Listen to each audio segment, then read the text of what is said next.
D-Mace, Vingen, and Donick, 1025, 1063 The Game, broadcasting from the Busy Bee Plumbing, Heating, and Air Conditioning Game Nashville studios, home of the $99 yearly Beehive membership, where the buzz is always about great service. Willie Donick, Derek Mason, Adam Vingen here with you. And I want to reward someone who's listening to us right off the hop. So, caller number 3 will win a pair of tickets to see the Nashville Predators face the Seattle Kraken at home on Tuesday. Caller number 3. Call in now, 615-737-1025.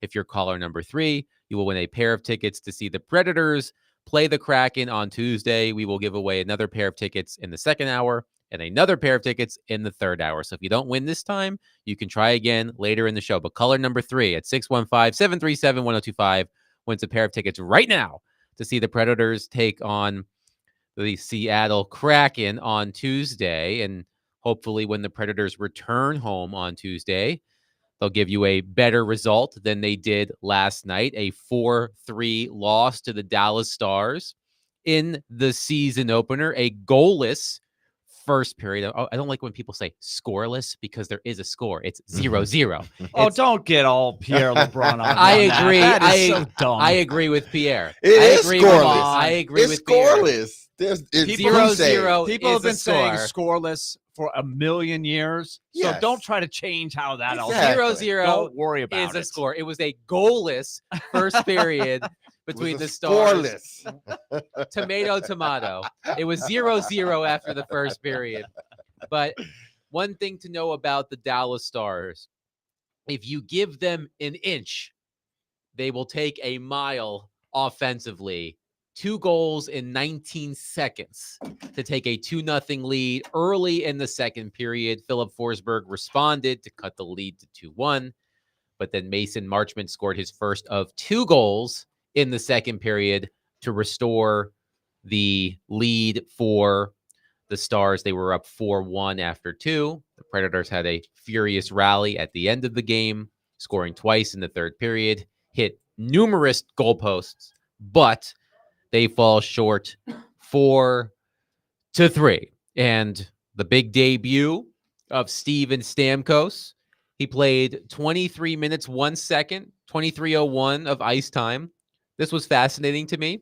Mhm. His season high in ice time last season in the game was 21 minutes, 30 seconds. So he played more last night than he did in any game last season for the Tampa Bay Lightning. 23:01 for Steven Stamkos of ice time, 3 shots on goal, 7 shot attempts, hit a post on a shot from the left circle. That's his office at the end of the game with a chance to tie it. But an eventful season opener for the Predators on the ice. We were all there. Derek, what were your impressions of the Predators and their season opening loss to the Stars last night? I mean, I'm not going to sit here and, you know, think the world's gonna end. Obviously, UC's not in net, so you can sort of, take that for what it's worth.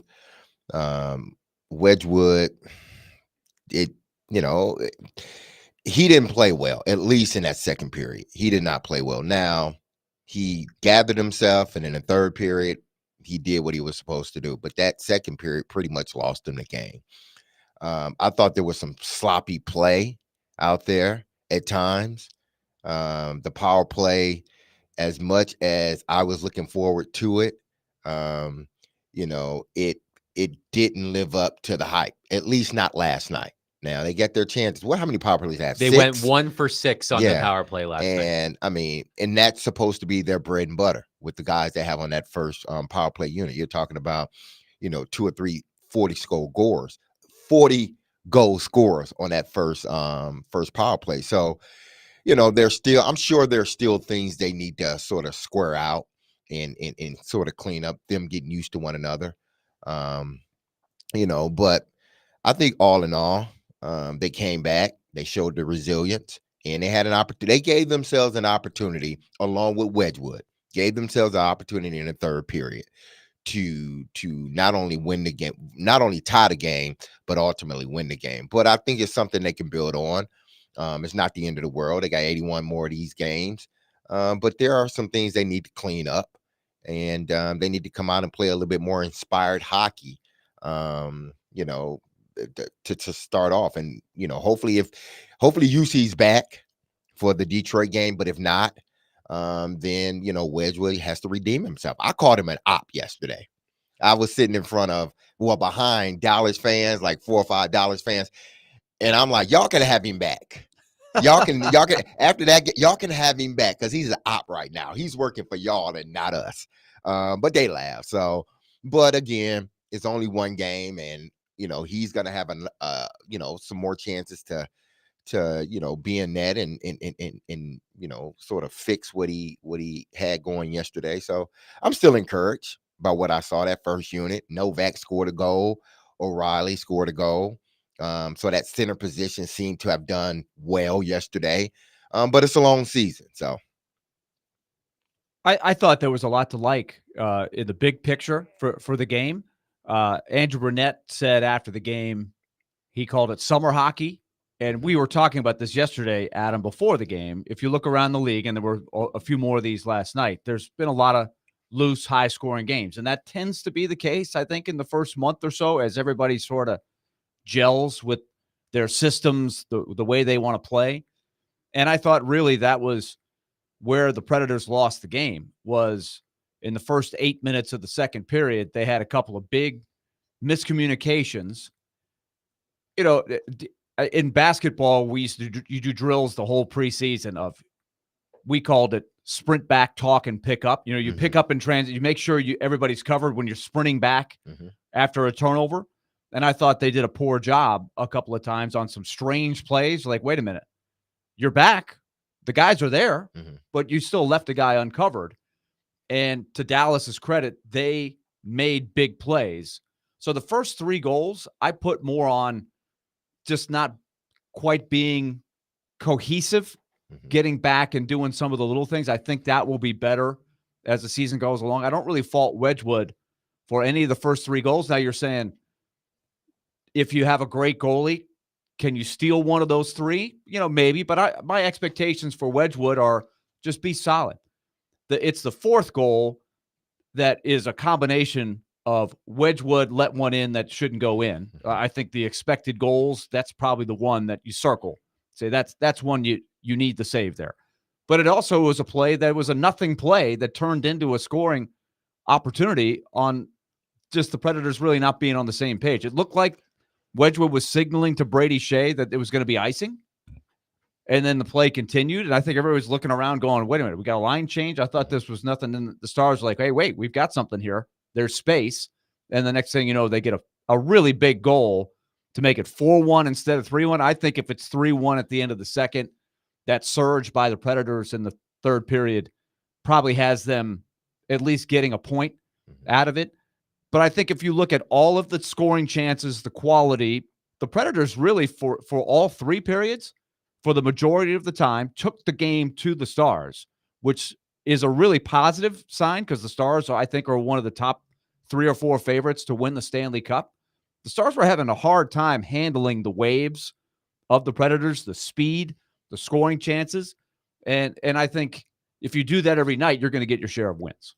So Scott Wedgwood, to your point, Willie, of the 4 goals he allowed last night, 3 of them came on what are considered grade A scoring chances. So a high probability of going in the net.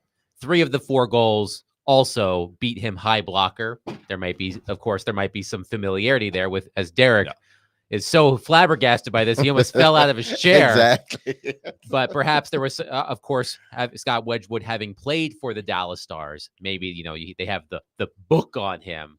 3 of the 4 goals beat him high blocker, of course, allowing 4 goals on 7 shots in the second period. So I would say that's a low volume of shots, a low volume of chances, but a very high grade of chance. Like that play, Matt Duchene made it incredible backhand sauce pass, and Mason Marchment put it right in the top corner. I mean, that's hard to defend. Like, I don't know what the goalie is supposed to do on that. So that's an example of what we're talking about. The Predators didn't give up as many chances as they got. They had more chances than Dallas, but the grade of the chance is what I think the Predators are going to say. We've got to cut down on that. We got to get a few less grade A's in there, and that will give Wedgwood a better chance to succeed in games that he's in there. Scott Wedgwood certainly hasn't endeared himself to Predators fans yet. Of course, he's only played in one regular season game, but he did have a rough preseason statistically. I did the math after the second period, including the preseason. He had allowed 18 goals on 65 shots across the preseason and through 2 periods last night. 18 goals on 65 shots, which is a .723 save percentage. And of course, there's context in there that's important. But at the end of the day, the Predators signed Scott Wedgwood because he's a polished pro. And so far, it has not looked good for Scott Wedgwood. He will get more opportunities. And to your point, he rallied in the third period. He played a solid third period. But I think seeing Wedgwood struggle this way, it goes back to one of the questions I asked in our preseason question pack preview, whatever you want to call it. How many starts does UC Saros make when he's healthy?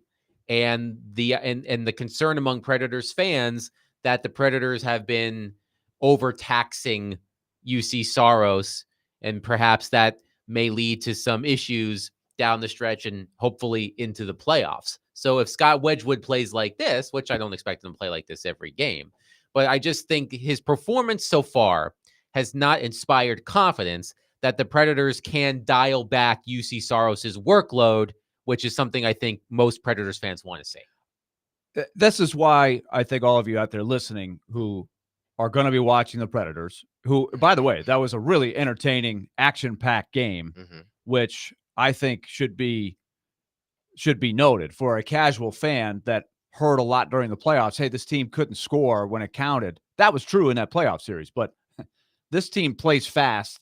They play aggressively. It's going to be fun to watch this team. But there is an adjustment period. But this is why you should listen to the show, because we did talk about this a lot before the game last night. We're not reacting after the game saying, well, that backup goalie. We noted that there was an adjustment period for UC Saros last year with the new Andrew Burnett system, even for Kevin Lankinen. If you think about his first start, it was in Vancouver last year, and he got lit up in that game. So I think if you watch Wedgwood in the preseason, you could see it.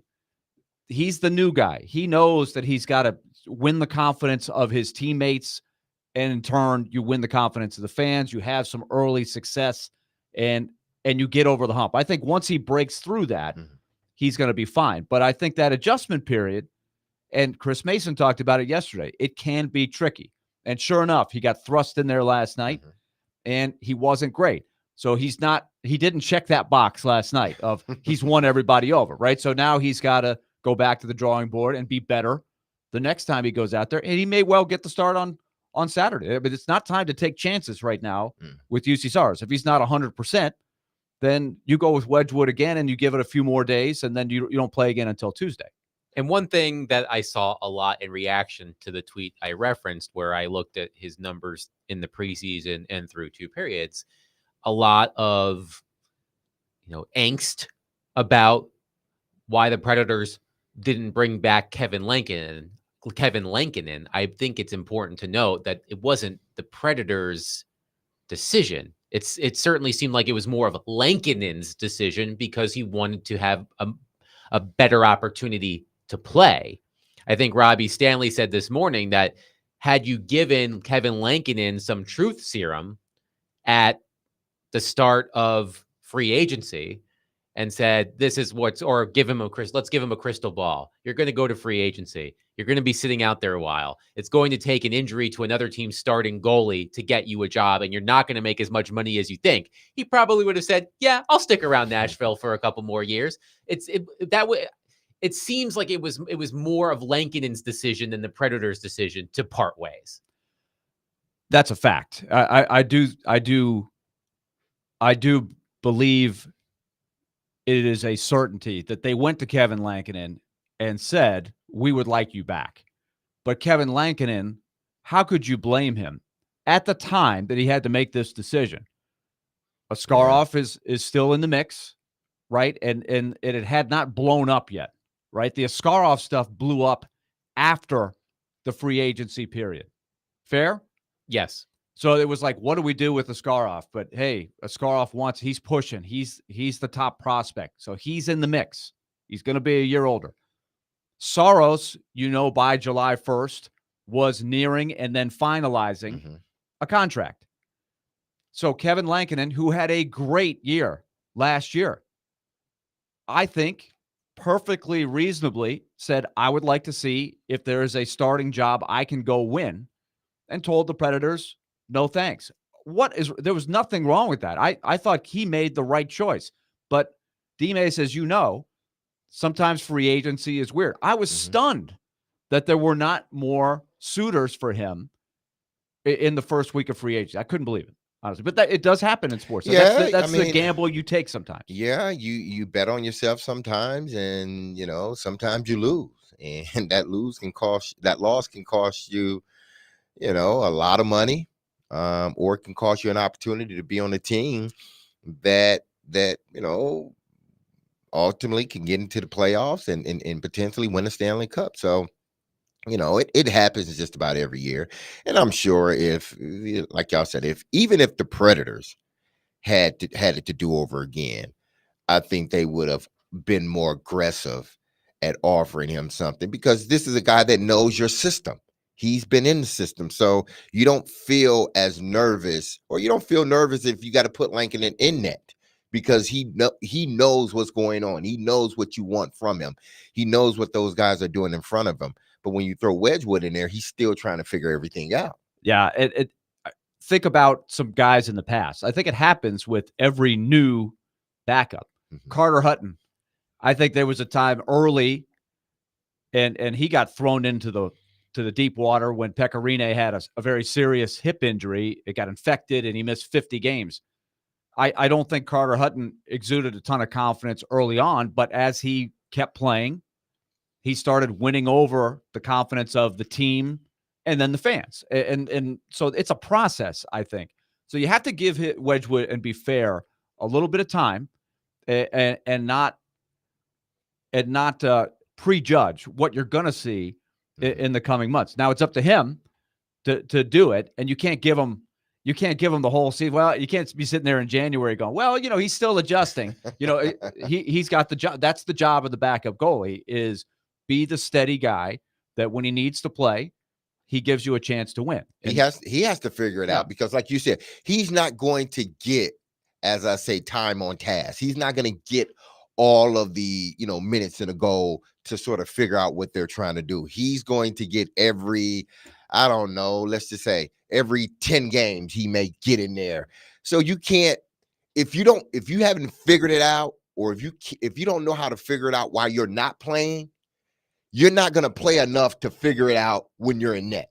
It's just not going to happen. And he's been through it. He's played for a lot of teams, and he did a very good job for the Stars in that very role the last couple of years. I think the Stars had trust in him that he was going to be the right guy.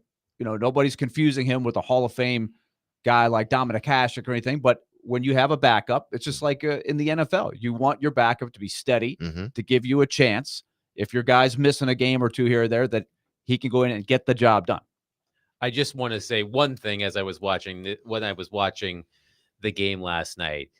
A player like Logan Stankoven, where can I get one of those guys? 3 assists for Logan Stankoven, 21 years old. That is what's missing from the Predators. At least it appears that way. We, Predators fans hope that one of the young players, whether they're on the team currently or in the system, can ascend and become a Logan Stankoven, Wyatt Johnston type player. But when you look at the lines, the Predators pass out a sheet at the beginning of the game with the projected lines for both teams. Wyatt Johnston was slated to begin the game as the Stars' third line center, scored 30 plus goals last year at age 20. Like that, players like that are what separate the great teams from the good teams. Right. You need a Stankoven. You need a Stankoven. I need to put a little stank on it. The Predators need to put a little stank on it. If That's you look, what I'm saying. We've documented. We talked about this a lot during the playoffs last year when you're analyzing where the local team is and you're watching how a contender is built. And Dallas did not go through a deep rebuild. They didn't tank and go for the top drafts. They won a lottery. It's the only real high first-round pick they have is Miro Heiskanen. And they had to move up like 5 spots. They got very lucky and won the lottery. But they hit big on a couple of drafts. Jason Robertson is not a first-round pick. Rope Hintz, not a first-round pick. And then Wyatt Johnson was, I think, a low first-round pick. Stankoven, a second-round pick. So that's a home run. So that's how you have a deep Stanley Cup contending team. So for the Predators, I thought it was a fairly encouraging performance by Phil Tomasino. I noticed him a lot. He made some plays. I thought that's something you could hopefully build on and see more of. Novak made a couple plays. I thought Evangelista played a pretty good game. And Evangelista, I think, has some skins on the wall from last year. He's the guy that made the jump. And in the coming seasons, you hope that a couple other guys, can really help add that layer, because that's what you're looking for are layers. And I did see a team with the addition of Stamkos, Marchessault. I saw a team that has layers, a more of a top 9. They can keep coming at you with more and more guys who on a given night could make the big plays. And that's how you, I think, have a chance to be a contender. Just put a little stank on it. Sure. It won't be Logan Stankoven, but the Predators need a young 20-something player like that, like Wyatt Johnston, who can become a critical player for this team, considering that the core as of now is one of the older groups in the NHL. 615-737-1025. Again, we already gave away a pair of tickets for the next Predators home game on Tuesday against the Kraken. We will also give away a pair of tickets in the 12 o'clock hour and the 1 o'clock hour. So if you missed it this time, continue to listen. We'll be doing that. But we are going to get into the Titans and the Colts coming up next. Kevin Bowen, radio host at 1075, The Fan in Indianapolis, will join us to discuss the Colts, who will be here on Sunday. We'll get to him next. Willie Donick, Derek Mason, Adam Vingan, 1025, 1063, The Game.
Tune into 94.9 The Fan this Saturday for Vanderbilt football.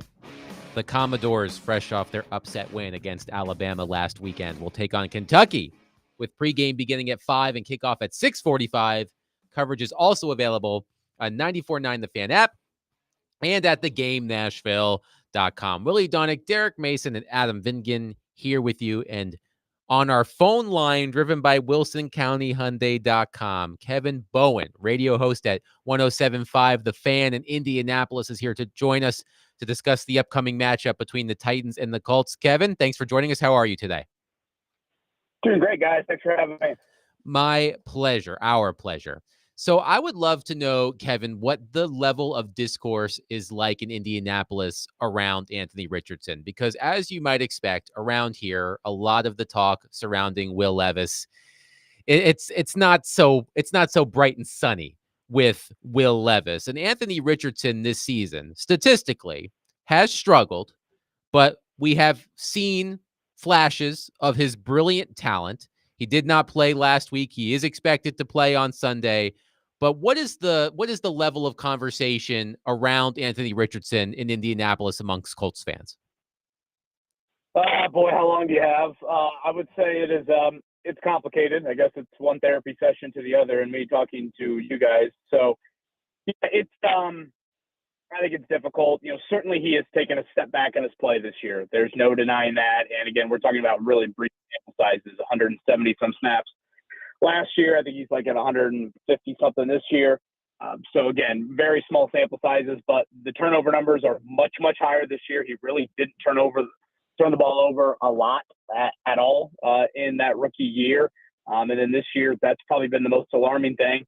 And the completion percentage has gone down rather noticeably. I think it's about 9 or 10 percentage points from last season. So, those are the big time question marks.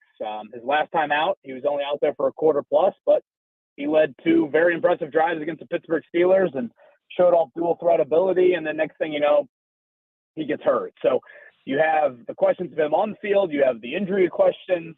So that's why it is complicated, because there's so many different angles to where you're at. But the Colts, very much like the Titans, seems like if healthy, when healthy, and I assume he'll give it a go on Sunday, he is the starter, and there's no quarterback controversy with Joe Flacco. That's sort of this. It's exactly the same tone that Titans coach Brian Callahan is taking. He said it immediately after the Titans win against the Dolphins a couple of weeks ago, that when healthy, Will Levis is the starting quarterback, despite the fact that Mason Rudolph came in and was efficient enough to lead the Titans to their first win. But here's the question for you, Kevin. In your mind, which quarterback gives the Colts a better chance to win right now? Anthony Richardson or Joe Flacco, who, despite losing last week against the Jaguars, had a really good game, 3 passing touchdowns? Yeah, I mean, I guess if you literally said, hey, they're playing a game tomorrow, and you didn't give context of who the opponent was or who the opposing quarterback was, maybe it is Flacco in a very small sample size, but there's going to be some limitations there. And yes, the Colts put up 34 points last week. They also had a 40-minute stretch with only 3 points in the game. It was kind of these late game, borderline Hail Mary type of heroics to get them back into it. And outside of that, they just had that opening touchdown drive there.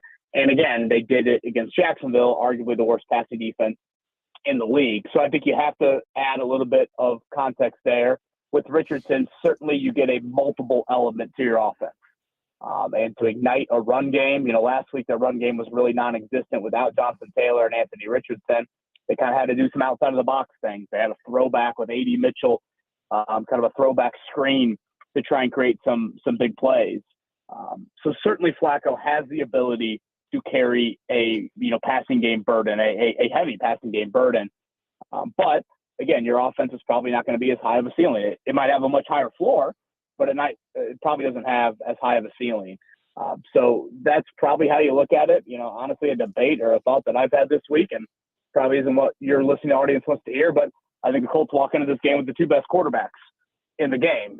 Obviously you can't play 2, so it doesn't really matter, but that's kind of how I look at Richardson and Flacco. Obviously this year Richardson's had the turnover issues. I think if you ask the Colts right now, that would be their biggest worry. If you can get rid of the turnovers, you can live with a little bit of the inaccuracy because, again, he does bring such a leg element to the game and certainly can throw it down the field.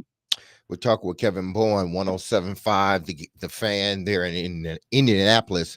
Now, Kevin, you just brought up, and you've been talking about the quarterback situation, and obviously we're going through sort of the same thing. And our question is, or at least my question is, with the Titans and also Indianapolis, how long do you continue to put your young quarterback out there before you lose the team? That's what we're trying to figure out here in Nashville, because it seems like Shane Steichen is taking the same approach that Brian Callahan is. He's our quarterback. Well, I understand that, but you also got 51 other guys in that locker room that are busting their tails trying to get a victory, and it seems like your quarterback hasn't done the things necessary to help out. Yeah, obviously it's a great question. I'll speak from the Colts side of it, because I think the Titans situation is slightly different. But in a way, with what the Colts did in April of last year, drafting 4 overall, they told everybody that we're going to need some patience. This is really the rawest quarterback, I would say, in the history of the NFL, been taken in round 1. I mean, if you look at his sheer playing time numbers in college, you just don't find one-year starters who didn't do crazy stuff. He was a 500 quarterback, and his stats weren't eye-popping. So that's what they said. And again, in this market, since Andrew Luck's retirement, it's been 7 wins with Jacoby Brissett, 11 wins with Phillip Rivers, 9 wins with Carson Wentz, the awful season with Matt Ryan and Nick Foles, et cetera, et cetera. 9 wins last year with Gardner Minshew. So they have done a version of the 7, 8, 9, again, 11 wins with Rivers. They've done that with a variety of, band-aid veteran quarterbacks. Everyone has described them. I would think Joe Flacco at 39 years old probably falls into that boat. So I even think if you ask the locker room, some of them would be like, well, yeah, I mean, I guess we have tried the veteran and the band-aid stuff. So I get what we're doing here. But sure, you're asking, DeForest Buckner and Quentin Nelson and a lot of these guys, Kenny Moore, a lot of these guys to have some patience. But that was the message that they, whether they said it out loud or not, they certainly said with their actions back last April of, all right, we're going to draft this very, very unique prospect. It's going to take some time. But, if Josh Allen in Buffalo was bailed on 7 or 8 games into it, where would the Bills be? If, to a different degree, if Jalen Hurts, because those are the 2 comps I feel like we hear the most Richardson, if Jalen Hurts was bailed on 7 or 8 games into his career, where would they, obviously the Eagles wouldn't have gotten to the Super Bowl, et cetera, et cetera. So I think that's where we are in Indy of again, I can't speak for Levis as a 2nd-round pick with a new coaching staff in Tennessee. This was the coaching staff at Shane Steichen that drafted him. They took him 4 overall. I'd be stunned if this Richardson experiment, barring injury, didn't include, I would say, kind of at least of a 2-year commitment of playing time, if not longer. Now, Kevin, what are the problems on defense in regard to their third down? Because they're giving up as a defense, teams are capitalizing on 46% of their third downs. And as well as I know, you can't win games if you can't stop teams on third down. So is it just as much as what they're not doing on 1st and 2nd that makes it 3rd and short, or is it more than that? Yeah, I think it is more. And honestly, the defense has been pretty complicated this year. They allowed, in the first 2 weeks of the season, Joe Mixon his most rushing yards in 3 years, Josh Jacobs his most rushing yards in 2 years. So through the first 2 games, I think the Colts had given up 470-some rushing yards, the most any NFL team had given up to start a season since 1978. So it was a historically bad start to stopping the run. And then weeks 3 and 4, Caleb Williams and Justin Fields, they put up some eye-popping kind of passing numbers. They stopped the run really well, but then Jacksonville just found a great balance last week. No pass rush whatsoever. It was the 2nd time in 5 weeks the Colts have not hit or sacked the opposing quarterback. So the issues right now are multiple. It is a little bit of personnel. DeForest Buckner, for example, is on injured reserve, and he's such a key piece to them. It looks like they'll get Kenny Moore and Kwity Paye back this week. Those are 2 important guys to their defense. Tackling has been an issue. I would say that on 3rd down. This is the defense of Gus Bradley that they will give up stuff underneath. their thought process is we'll tackle and you won't drive 12 plays and 80 yards. Well, when you miss tackles, you obviously are letting 3 turn into 8 or 3 turn into 10, et cetera, et cetera. That can really hurt you as well. So it's a very inexperienced secondary. The front 7 should be a lot better. Again, they've dealt with some injuries, but certainly the defensive issues are more than just one thing right now. We're talking to Kevin Bowen, 1070 The Fan in Indianapolis. We're breaking down Colts and Titans coming up on Sunday. Can you give us maybe, Kevin, the latest on the injury front? You just mentioned a couple of key guys on defense. I know we've been reading a lot about the receivers and what that does to their depth and game plan. Yeah, I actually just got off the practice field. The open media viewing was taking place, and then Shane Steichen will meet the media here at the top of the hour. So we'll get some clarity on that here in a bit. But Michael Pittman Jr. and Josh Downs were both practicing, which the Pittman Jr. one was surprising. I think Adam Schefter had reported earlier in the week that he was going to miss, probably multiple games due to a lingering back injury. So, typically if guys are practicing on a Friday, that means they've got a chance to play in the game. So to see Pittman Jr. out there was a surprise. Downs is a very key slot player for this team. He's been great in the last couple of games. He missed about a month and a half due to an ankle injury during training camp, but he is a really, really important slot guy to them. He was practicing after a toe injury last week. So I think Jonathan Taylor will not play. Outside of that, I think they'll have a lot of hands on deck that at the start of the week, it looked pretty iffy on. Again, getting a couple guys back on defense. They're starting right guard. Will Fries did suffer a season-ending injury last Friday, but they'll get Ryan Kelly, their center back, it looks like. And it looks like Anthony Richardson will give it a go this week. It's so interesting. You think back to some of these matchups between these two teams. They're always so critical to a team season. And last year, I think the Colts, you might agree, Kevin, scrapped their way into contention. And a big reason they were in contention late was the 2 games against the Titans that they found ways to win in very tight type of games that could have gone either way. So it just illustrates how important this matchup is. Yeah, you think back to that first meeting last year at Lucas Oil Stadium. That was when Richardson suffered the season-ending injury. Zach Moss ripped off a big run on 3rd and 1. That was a big play in that game. Tennessee still had chances late. But that game is probably remembered, at least in our market, more for Richardson's, final game as a rookie. And then the second meeting, that was the wild, I think it was 2 block punts, if I'm thinking correctly, in that game. One of them was the crazy, like they tackled, what's your punter's name? Ryan Stonehouse. Yeah. That was very traumatic for him and for the special teams coach. The next day got fired, or 2 days later, I guess. That was right. Yep. That was right. And of course, Cole Anderson has had some memories here in Indy. So yeah, that was just a crazy sequence. Obviously, the game goes in overtime, the whole thing. So, again, we as covers of the Colts are in this market. We're used to the Colts really running the AFC South. At one point they had won 16 straight divisional games with Andrew Luck. They've won 9 division titles since the inception of the new division format in 2002. And right now the Colts have only won 4 of their last 15 games in the division. Lost last week, lost the opener to Houston. So certainly to have any sort of chance, and I probably speak for both teams here, of rewriting this early start to the season, both of these teams need it. And it's weird to talk about that with a road game, but I think the Colts have kind of positioned themselves in that area when you consider what the schedule looks like in the month of November for them. Kevin Bowen, radio host at 107.5 The Fan in Indianapolis, joining us here on D-Mace, Vingan, and Donna. Kevin, thank you so much for talking to us, and enjoy the game this weekend. You bet. Thanks for having me, guys. Of course, Kevin Bowen from Indianapolis. Interesting to hear him talk about how Colts fans and Colts observers talk about Anthony Richardson the way we all talk about Will Levis. There are a lot of similarities there. I found that to be very interesting. 615-737-1025.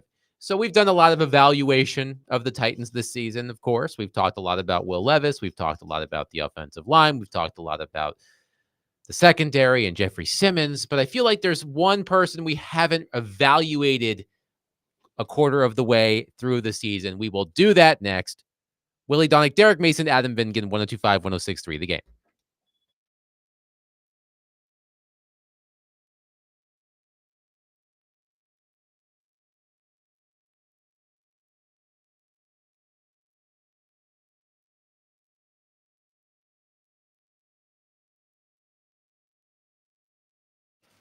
Now that football season has started, and I know you made your bets last night. So if you bet on the San Francisco 49ers, then you won. And I know you did with our partners Zen Sports, the new sports book in Tennessee that's bringing sports betting to a whole new level. And I mean that literally. When you sign up for Zen Sports, which I know you did already, you'll automatically earn up to $100 no danger first wager. If your first bet loses, you'll be reimbursed for the amount of your bet up to $100. And now that football season has started and you've signed up for Zen Sports, they're launching their revamped betting platform, which they already have because football season has started for both college football and the NFL. And what's better with their new look, Zen Sports will be offering daily promotions, including iBoost, same game parlays, no danger wagers, and much more. Zen Sports also offers a one-of-a-kind VIP reward program. If you qualify, you earn monthly comps at sporting events, concerts, and even sportbook bonuses. The VIP program is by invite only, so if you feel that your Zen Sports play qualifies for the VIP consideration, check out the program details and apply at zensports.com/VIP. So what are you waiting for, football fans? Start betting with Zen Sports, where you will receive true odds on all parlays and an enhanced user experience for all. We're not excluding no one, people. Get going and download their app at zensports.com today. That's Zen Sports, where betting just got better. And remember, gambling problems, call 1-800-889-9789. Terms and conditions apply. Must be 21 years or older to bet here in Tennessee.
This is our Colts. This is our team. Whether win or lose, we love them. For the shoe, beat the Titans. Let's show them that we'll horseshoe them up. This is our team. Go Colts! What? Whoa! What was that at the end? What just happened? Yes. He was doing a horse whinny. It's a- Like, that's kind of what he was going for he there. sounded like a horse that that stepped on like a nail or something as he was getting ready to say. What He's the a- hell was that? He's a comedian named Seth DeFlo Erskine, who's a Colts fan, and Oh, he does this every week. He posts every Friday. It's the funniest thing oh my ever. goodness, man. Well, Colt fans, there you go. I'm glad, as far as I know, that there are no Titans comedians who do that as well. Oh, My let them keep goodness. on losing and see what happens. We shall see. But for all the evaluation that we've done about the Titans through 4 weeks over the past few days, we've been going over our preseason questions that Willie posed to us before week 1. I feel like we haven't evaluated Brian Callahan yet as a head coach. And I think the reason why this is coming up is because of what we discussed yesterday about Will Levis and the lack of quote unquote wow throws. And I was listening to Jared yesterday from Barrel House at Bridgestone Arena, and he wondered aloud, and I found this interesting. He wondered aloud if Brian Callahan is, in Jared's words, overcoaching Will Levis to the point where, in an effort to make Will Levis a more conservative quarterback, Brian Callahan has taken away the things that make Will Levis special, and he's struggling as a result. Those wow throws have not been there to balance the turnovers. So, one, I would love to know what you guys think of that. And also, through 4 games, what are your impressions of Brian Callahan as an NFL head coach? I mean, listen, he hasn't done a great job, obviously, because the team's 1-3. But I don't think it's solely like it's because of his coaching that they're 1-3. I think a lot of it has to do, obviously, with the quarterback and the offensive line. Now, Then if- block punts. yeah, block punch too. Now, if you want to fault him because of the offensive, because they really didn't invest in the right side of the offensive line, Which we'll get to at some Yeah, point today, we'll by get the to. way. Then okay, you can fault him, but you also got to throw other people into that barrel as well if you're going to fault him for that. I think he's doing what Will Levis is allowing him to do, basically, as a play caller. He can't call too many things because Will Levis has shown that he will eventually mess up the game. He will eventually do something that is going to cost you the game, that series, or whatever, or points. So as a head coach and a play caller, you got to sort of dial it back because you don't have full out trust. You may tell everybody you got trust in Will Levis, but what you call shows that you don't have as much trust. What you did last week or the week before that, by not allowing Will Levis back in the game, even though Will Levis seemed to be all right as a quarterback, you said, nope, we're going with Mason Rudolph. That shows me you don't have faith, 100% faith and confidence in your coach, meaning in your quarterback. And your quarterback's you're only doing what your quarterback allows you to do. So with that being said, listen, your offense isn't ranked nowhere near the top half of the NFL. Neither, throwing the football, protecting the quarterback, whatever the case may be. Now, they may be a little bit better in the run category, but that not that much better. But you were brought here. Why? Because your specialty in the passing game. And the passing game has looked inept at best.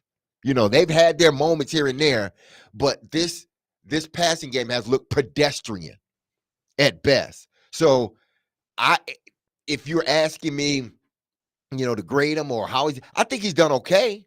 I can't give him if I had to grade him for the first 4 games, I would give him a C.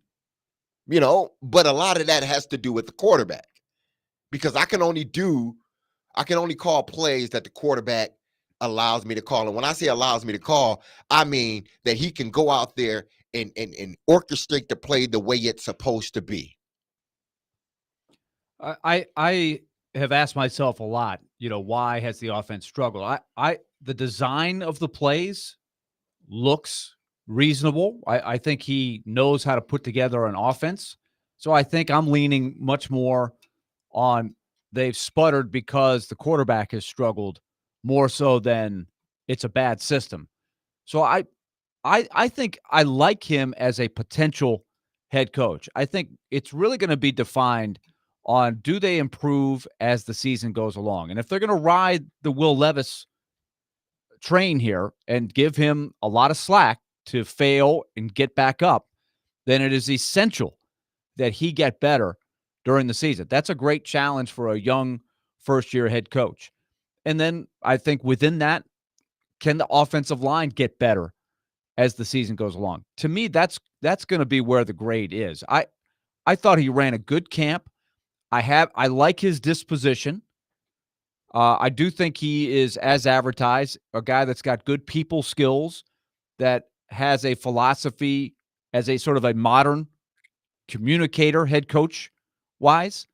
That's what he was brought in to do.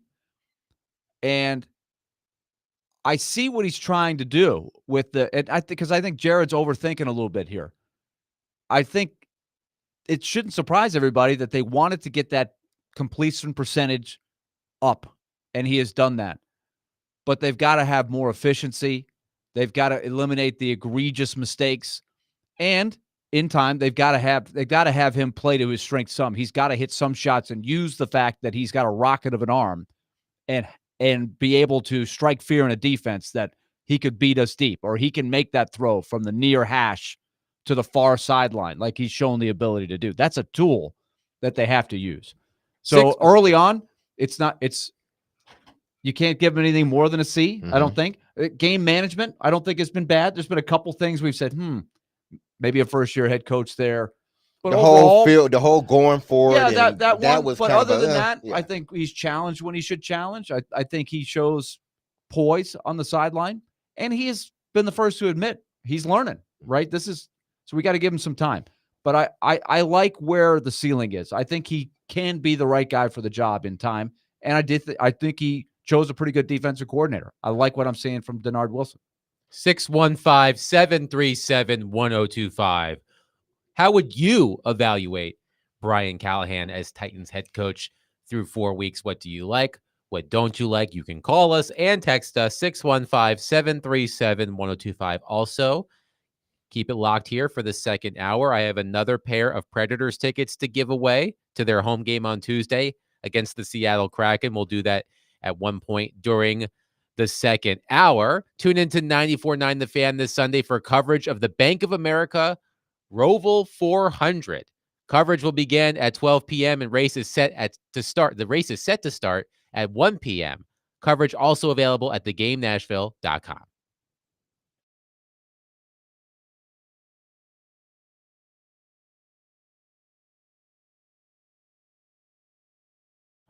All right, let's talk League Company, 615-567-1000. It was a fun night at Bridgestone Arena, other than the score, but it was a great atmosphere. And, of course, if you came down there, you probably saw the League Company display. You heard our coverage, which is sponsored in part by League Company. They've been a proud sponsor of Nashville Predators hockey for a number of years now. They've also done some great work in the Donick House over the years with what their specialty is, and that is overseeing your home from the inside out.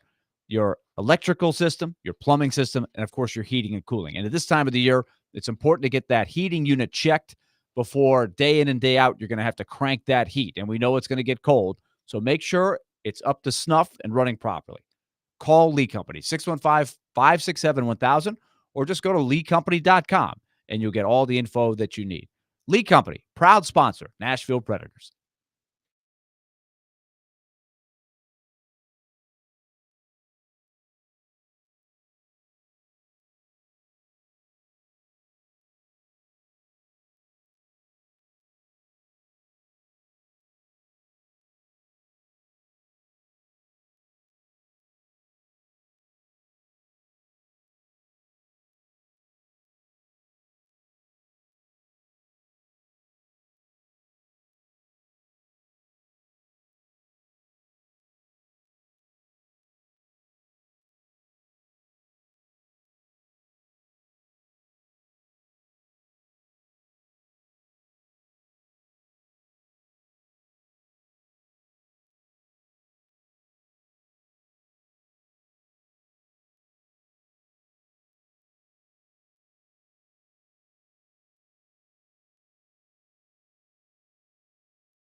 D. Mays, Fingen, and Donick, 1025, 1063 The Game, broadcasting from the Busy Bee Plumbing, Heating, and Air Conditioning Game Nashville studios, home of the $99 yearly Beehive membership, where the buzz is always about great service. Willie Donick, Derek Mason, Adam Vingen here with you. Here's a little behind the scenes for you. Some of you might wonder, what does everybody do when it's a commercial break? Do we talk? Do we just fiddle on our phones? I usually like to eat during breaks because I don't want you to have to watch me eat on the stream. Derek over here is like picking up his phone and going, like Andre the Giant into his phone for some reason. Or Jabba the Hutt. Yeah. What were you doing? Well, I saw my daughter come into the house. So when she came in the house, I have security. So as she went upstairs, I just started to say, So she was trying to figure out what in the world is going on. So it's Halloween. I wanted to scare them. And then she came downstairs. She walked up to the camera, was like, Dad, we didn't know what it was. I was just trying to scare them. That's all. So you could see their reaction. Though. Yeah, I could see the reaction. Yes. Bailey was like, she was looking around as she coming downstairs. She was looking around. Ginger was just sitting there like, yeah, I know what this fool doing again. He's done it to me 1,000,000 times. Bailey, that was my first time getting her. So I kind of scared her a little bit. In case you wonder what we do when we're not talking, I like scaring my kids. There you Derek likes scaring. That's fair. Scaring his children. So we're talking about Brian Callahan and how we would evaluate his performance thus far as Tennessee Titans head coach. And look, he and Will Levis are attached at the hip in the sense that our perception of Brian Callahan as a coach is tied to Will Levis's performance as a quarterback. And Nick Suss, the Tennessee Titans beat reporter for the Tennessean. Easy for me to say. A lot of Tennesseans in there. A lot of Tennesseans. Either way, Nick Suss had a story about Will Levis and had some interesting statistics. He writes, quote, Callahan's tutelage is morphing Levis, at least production-wise. In 2023, Levis threw 41.2% of his passes 10 or more yards through the air. In 2024, that rate is down to 27.5%. He went from leading the NFL in average depth of target in 2023 to being tied for 12th in the league in 2024. Per Pro Football Focus, his big-time throw percentage is down from 5.9% to 1.9%. And instead of lamenting the disappearance of the deep shots that got him to where he is, Levis is rethinking their value to begin with. So I found that interesting, and that is in line with what Paul Kuharsky was asking Brian Callahan about and what Paul Kuharsky wrote about on his website. But I feel like Ben on our text line driven by WilsonCountyHyundai.com, I think speaks for a lot of Titans fans. He writes, I reserve judgment on the head coach for now. Knowing whether or not you have your franchise quarterback for the future changes how you run a team, definitely how you build a team. So it really seems like it's going to be an incomplete grade for a lot of people. It feels like it's going to be an incomplete grade on Brian Callahan until we see what becomes of Will Levis. Yes, it will be, unless, obviously Will Levis continues to,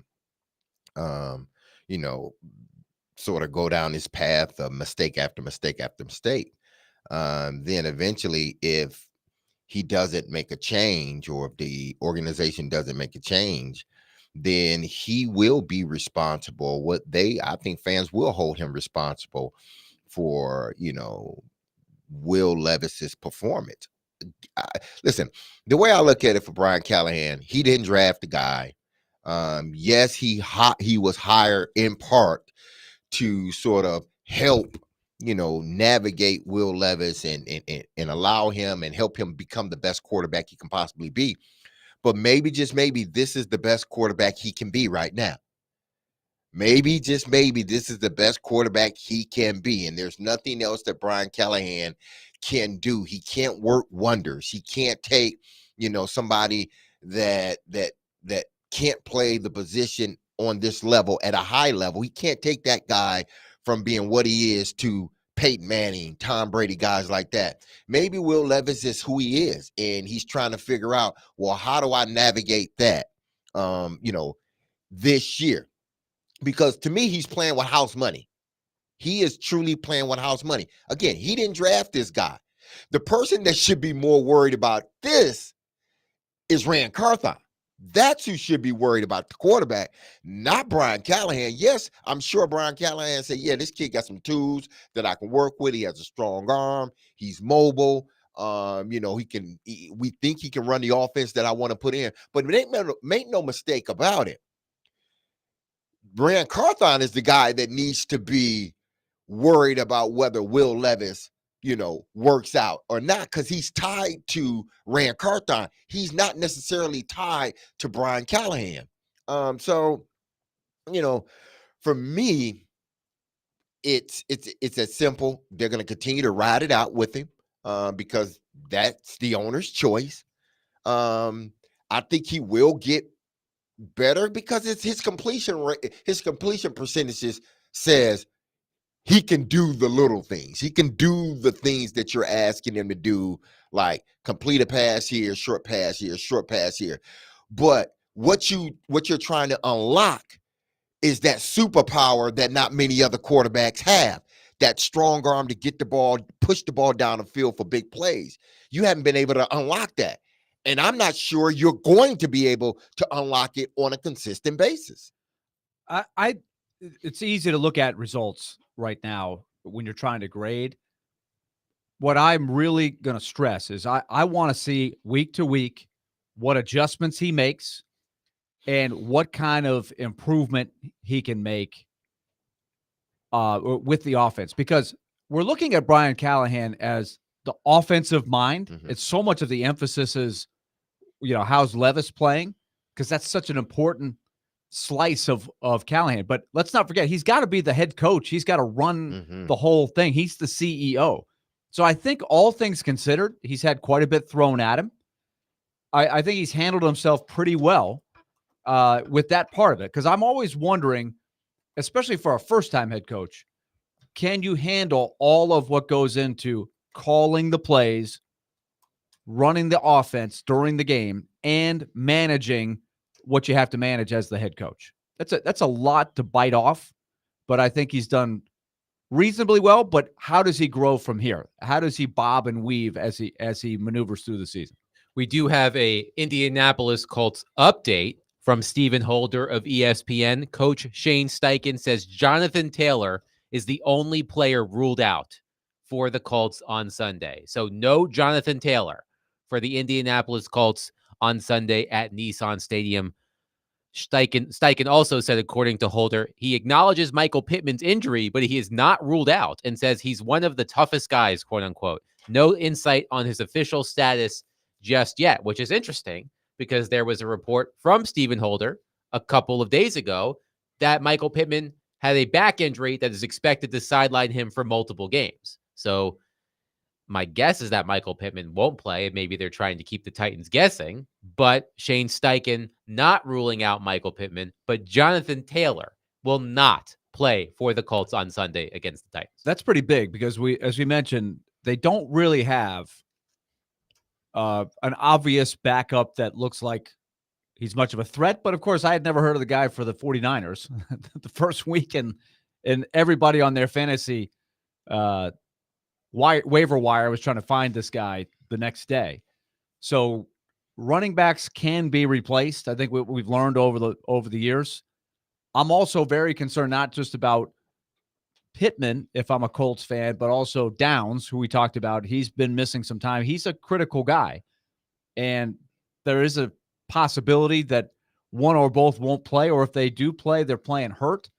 This is a huge opportunity for the Titans. I keep coming back to this time and time again. You get to play the Colts where they are more compromised than the Titans are injury-wise. And that was the case as well when they played the Dolphins and the Packers. They took advantage of the Dolphin situation. They obviously did not against the Packers. Josh Downs has a toe injury. He practiced today. Anthony Richardson is listed as questionable, but the expectation is that he will play. But he is listed as questionable for the game on Sunday. Again, the only player ruled out for the Colts, and it's a big one. Yeah. No Jonathan Taylor on Sunday. Well, I mean, I'm sure they will find ways, to generate, plays within the run game, because now you have your quarterback back, who's an extension of your or an addition to your run game.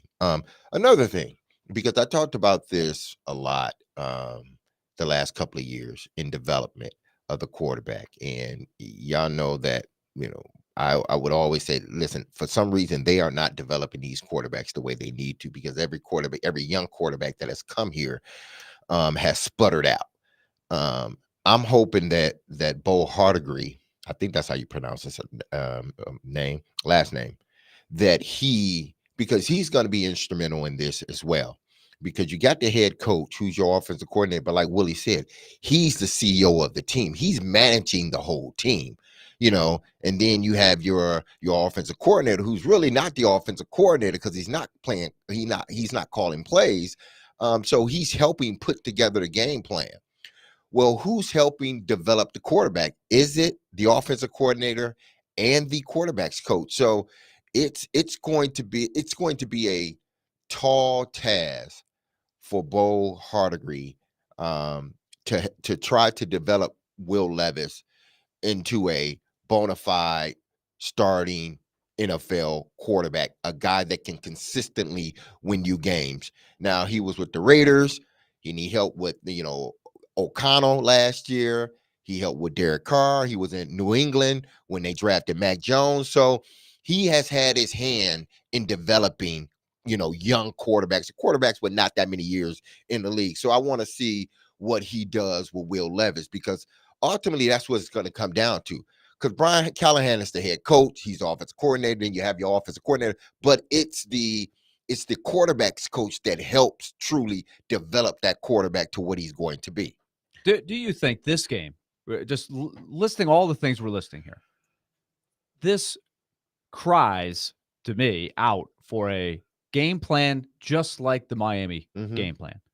Grind it with the running game. You may not light it up on the scoreboard, but if you can keep the ball, be patient, wait for your opportunities, punt the football without getting it blocked, not give the game away to the other team, you have a better defense than the Colts.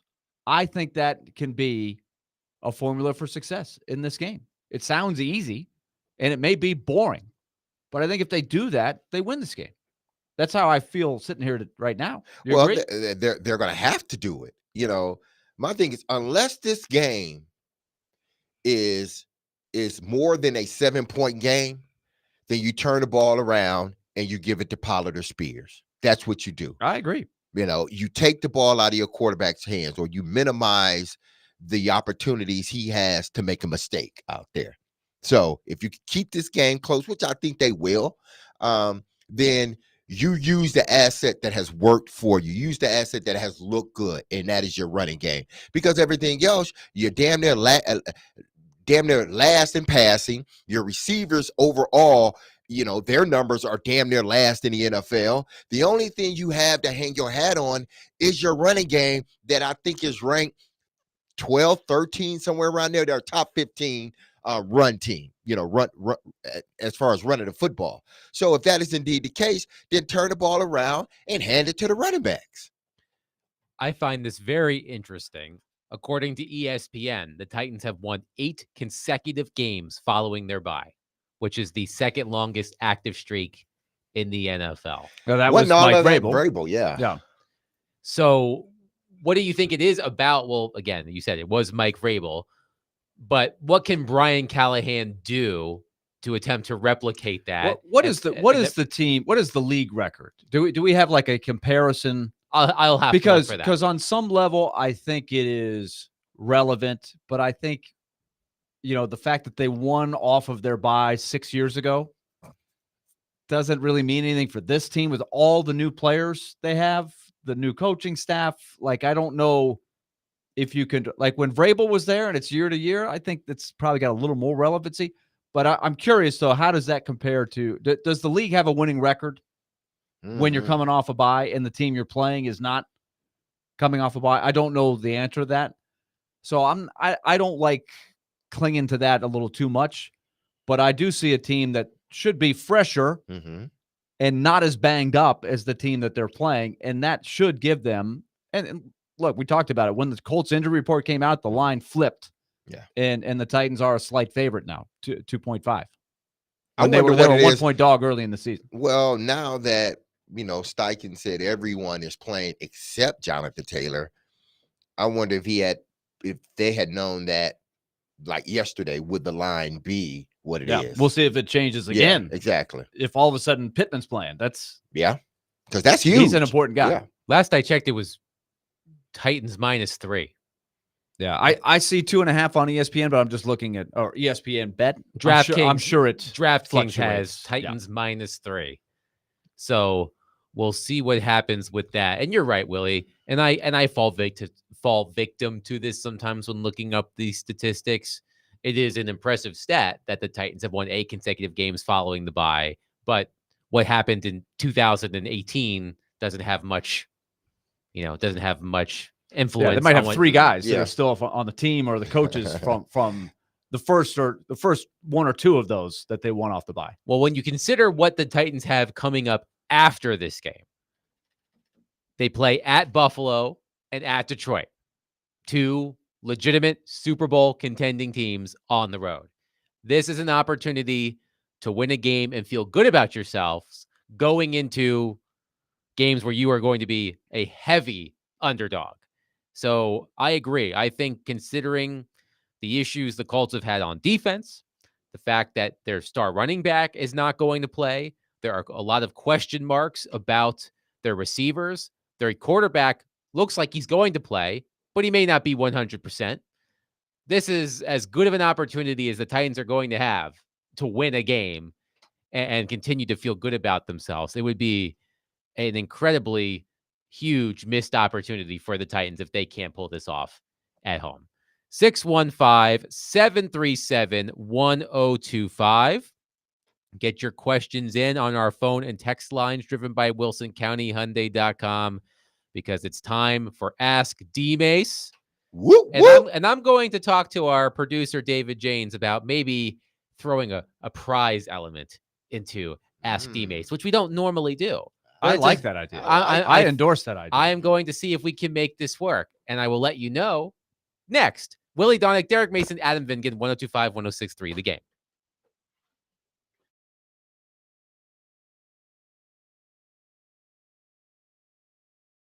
I love some incentivized reasons to call and ask D-Mace a good question.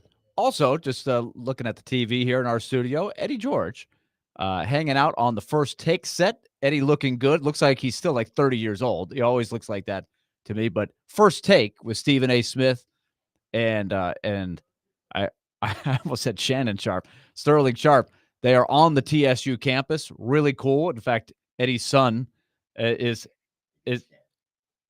It is Shannon. Shannon. Why am Yeah, I it is Shannon. God, in my mind, I always get my wires crossed because I'm old enough to remember Shannon Sharp and Sterling Sharp.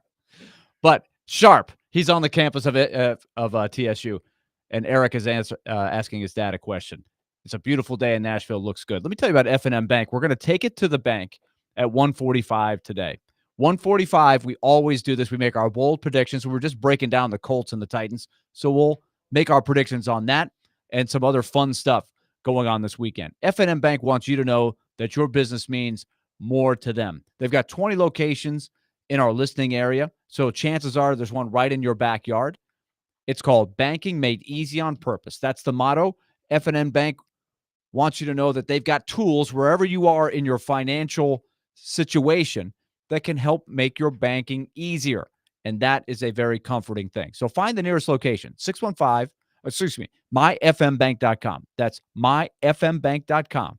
Go on that website and you won't be sorry. F&M Bank, we take it to the bank at 1:45. Equal housing lender, member FDIC.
G-Mace. He played 15 years in the NFL. Quick throw. Touchdown, Derek Mason. He had over 12,000 receiving yards. And now you can ask him anything. Have a question about football or life? Now's your time to ask D-Mace. We'll welcome you in. Now on 102.5 and 106.3, The Game and the Game Nashville app. D-Mace, Fingan, and Donick. It's time for Ask D-Mace here on the program. Anything you want to know about Derek? Life, sports, no question is off limits. Well, maybe some. There's a few. but- I'll determine that. Yes. But I said that there would be a prize element to Ask D-Mace, which we don't normally do. But I'm encouraging participation by telling you that the best question we receive for Derek Mason will win that next pair of Predators tickets. Ooh. So the best question, and we'll do it on our text line, 615-737-1025, because it's easier to keep track of this on our text line. Text in. If you ask the best question to Derek, and I'll allow Derek to be the judge of that, you will win a pair of tickets to see the Nashville Predators at home on Tuesday at Bridgestone Arena against the Seattle Kraken. So text us, 615-737-1025. Best question wins those Predators Or tickets. you can call, and if I feel your question is great. Okay. Yeah, can so call- both. Yeah. both. Okay, we'll open the phone lines too. I just thought the both. text line might be easier to keep track, but hell, we'll open the phone lines. Whatever you want to do. Floodgates. Let's go. Flood the zone. All right. First on Ask D-Mace, it would not be a segment of Ask D-Mace without our friend Eric on our phone line, driven by WilsonCountyHyundai.com. Eric, I'm sure you have a dad joke for us and a question for D-Mace. Eric, go ahead. Yes, I do. And first of all, guys, you can take me out of the run. It's not that I don't want to go to the press game. I'd love to, but I'm not going to be able to go Tuesday night. So for those other people on the line to take, yeah, you don't have to worry. I'm taking myself out of the run. How selfless of you, Eric. Yeah. If it was probably on a Friday or Saturday night, I'd probably go. But since it's a Tuesday night, I don't have to go. But guys, anyway, here's my dad joke, and I don't know how this is going to land on you. You might like it, you might not. Why did the zebra not want to play baseball? Something to have to do with strikes and balls. Well, you're on the right track, Derek. 3 stripes and you're out. So he's out as soon as he step up to the plate. Yeah. So this is a 2-part question, Derek D-Mace. First of all, what is the latest on Jeffrey Simmons? Everybody's been talking about Will Levis and his injury situation, but I know, and you may have mentioned it, I just don't know if I've caught it, but just the situation with Jeffrey Simmons and his injury. And also, I know the Titans are coming off the bye, but Derek was going to ask you, when did you prefer to take a bye during the football season? Was it early, the midway point in the season, or later on? What was your just favorite time of the season as a player to take a bye? Guys, it's always good talking to you. Y'all take care. Have a great weekend, and we'll talk to you again soon. Thanks a lot, Eric. Appreciate it. The latest on Jeffrey Simmons, I think, what is it? He's been practicing. He's been practicing, so they hadn't Looks ruled good. him out, but they haven't said definitely he is playing. But He was not limited at Yeah. practice yesterday, so I took that as a good he's sign. playing, yeah. Let's see. if you're practicing on Thursday, and I'm sure he's practicing again today, then you should be a go unless there is some, unforeseen setbacks right before warm-ups or during warm-ups. I have an update right Sunday. now as of 8 seconds ago. There we go. From Paul great Kaharski. timing. Will Levis and Jeffrey Simmons are playing on Sunday. Okay, so there Will we Levis go. will start, Eric, there and you go. Jeffrey Simmons will play according to Paul Kaharski 8 seconds ago. I couldn't ask for better timing. Well, there you go, Eric. Right from You ask, we get the answer for you. we got all the answers over here. As far as the bye week, typically you like to take the bye week in the middle of the season, because you don't want to take it too early. Because I'm telling you, the football season is a grind. I know baseball go through their thing, basketball and hockey, because they have so many games and they're playing like every 3 or 4 days, probably a little bit less than that. But man, that football grind is something just different. We're not playing, but we're practicing. So guys typically, and including myself, you would like to take that break sort of in the middle of the season, after you've played, a considerable amount of games, and whether you have injuries or not, you feel like that mid mark is a good time to sort of get away from football, allow your body to heal, and then get yourself back into it the next following week or 2 weeks later. So typically, I loved having it during the latter part of the year. I don't want it the last 4 games of the season either. That's crazy in itself. But somewhere around game 7, 8, that's typically ideal for an NFL player. Look, we've got questions. I can't keep up with all of the questions. A lot of Predators fans out there, I'm sure, who want to attend the game on Tuesday. Best question wins the pair of tickets. Okay, let's And remember, see. this does not have to be a sports question. No. per Yeah, se. it doesn't. It could be anything.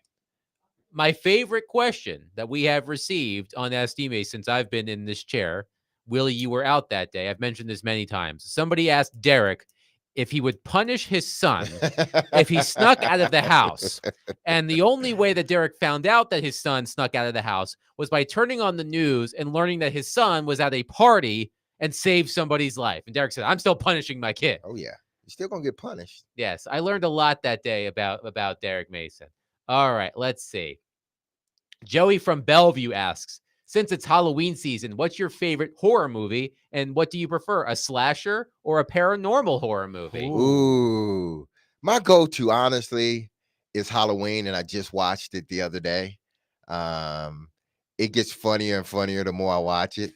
Because it's like, Funnier? yeah, it's just because it's like, he's not going to die. So why are you like, you see a man in a mask, and he's standing there menacingly.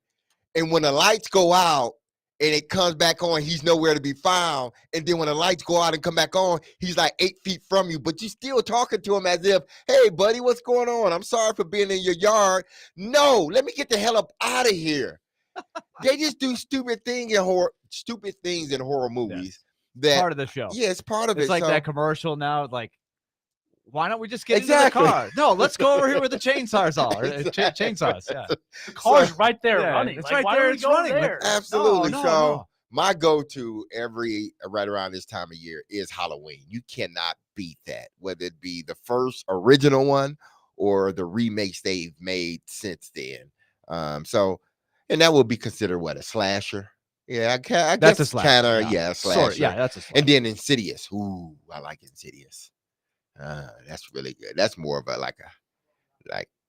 fright. It ain't too much of a slasher, but it's just a different type of movie if you hadn't seen it. So Not for me, Chief.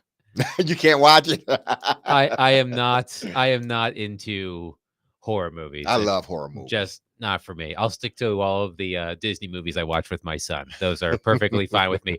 Alex from Nashville asks, we hear from coaches every week how the Titans need to get Ridley and Hopkins more involved. Is this a Levis issue, a scheme issue, a line issue, all of the above, and how do they fix it? I think it's all the above. Listen, I looked at the numbers for this wide receiver group, and they are 29th, somewhere around there, basically the bottom of the barrel. That doesn't, to me, that doesn't signify, or that doesn't, because I know those guys in that room. I mean, as far as like watching them play, I don't know them personally. As far as watching them play, Calvin Ridley is a damn good receiver. Obviously, D-Hop is a Hall of Famer. Nick Westbrook-Akine, he's just been steady Eddie. Tyler Boyd, he's played a lot of good football in this league. Say what you want about Traylon Burks. He has potential, but he hadn't truly, bought it. Not necessarily bought in, but he hadn't truly just captured that moment that he needs to capture. So I'm not gonna solely blame it on the wide receiver, even though Ridley has a drop that would have been a big play. Tyler Boyd has 2 drops. The last drop, last game, if he catches it, does he still get in the end zone? Probably not, but it goes down as a drop. Traylon Burks has some drops. So this team, uncharacteristically amongst their top 3 has too many drops. So the receivers can do better, but this is not their problem because they've been open. It's not like they're having a hard time picking up on the scheme. I don't think that's true. I think it boils down to the quarterback and him missing opportunities and him not, reading the field the way he needs to read the field and not taking advantage of some of the plays that they are giving him as far as guys being open. So, and then he locks on one guy too much. And that has bit him in the rear end a few times this season. So I think it's a combination of everything. But I'm not going to solely blame the wide receivers because I think, the opportunities they've been given, with the exception of a few of them, they may do one of them. I'm talking about the top 3 guys. I'm talking about Hopkins, Tyler Boyd, and Calvin Ridley. I do have one Predators note to pass along. Goaltender Matt Murray, who backed up Scott Wedgwood last evening, has been reassigned to the American Hockey League, which bodes well for the availability of UC Saros. Perhaps we see UC Saros tomorrow in Detroit, but the Predators have reassigned Matt Murray to the American Hockey League. He backed up Scott Wedgwood last night. UC Saros did not dress for the game, but it appears he will be at least in uniform tomorrow in Detroit. Yes, I would concur. That is a good sign. So that is a good sign. Frank in Clarksville is on our phone line, driven by WilsonCountyHyundai.com, with a question for Derek. Frank, go ahead. Yeah, I appreciate that. All right, so let's start this dad joke off real quick. What do you call a guy with a rubber toe? A rubber toe? Rubber toe? I don't know. You call him Roberto. Roberto. That's a winner. Got him. That's good. Oh, man. Let me take you out of your comfort zone, Derek, because I seen you throw a couple passes. So I want to talk about quarterbacks. Why is it that teams, like every year I would draft a quarterback, and this is why I say that. Let's say I have a veteran, and I could have even drafted a quarterback a year or two ago. I would still grab another one because one, let's just talk about the Bears. So they drafted Caleb Williams, and let's say he has let's say his year is not that great. So next year I would grab another quarterback. That way, when we go into camp, those two are going to battle it out. Whichever one I don't want to keep, I could trade, maybe get a third or a fourth rounder, and then and while I'm keeping one of the young ones for 4 years, I'm not paying anybody no Peyton Manning salary, So that's going to help me, fill in other holes that I need. So I just wonder why, it seems like not a lot of teams are doing that. So I want to get your thought on that. Thank you for the call. Thanks, Frank. That's an interesting question because if you look throughout the history of the league, the Redskins, they did it with RG3 and Kirk Cousins. You saw San Fran do it, with not Love, but what's the other quarterback name? Trey Lance. Trey Lance. And then, listen, they drafted Brock Purdy, but he was like the last person in the draft. So I don't think in their mind we're drafting 2 quarterbacks so there can be some competition. But ultimately, there was competition, and Brock Purdy ended up, winning that battle. And I'm sure there have been other teams that have chosen to either draft a quarterback in a specific year in the first round, and then later in the 5th or 6th, they've taken a flyer on a developing quarterback. I'm sure there have been situations like that. But it's just, I understand it from a competition standpoint. But I think you can, but it would be hard to draft 2 quarterbacks in a specific draft and then say y'all 2 go compete and we'll trade the other guy. That'd be hard to do. I think at least. That's why teams end up drafting a quarterback, don't draft a quarterback after that, and then wait possibly a year or two after, depending on how their quarterback is doing, the quarterback that they drafted. Take for instance the Titans. They drafted Malik Willis 2 years ago. Was it 2 or 3 years ago? In the 2022. third round. And then the next following year, they draft Will Levis in the second round.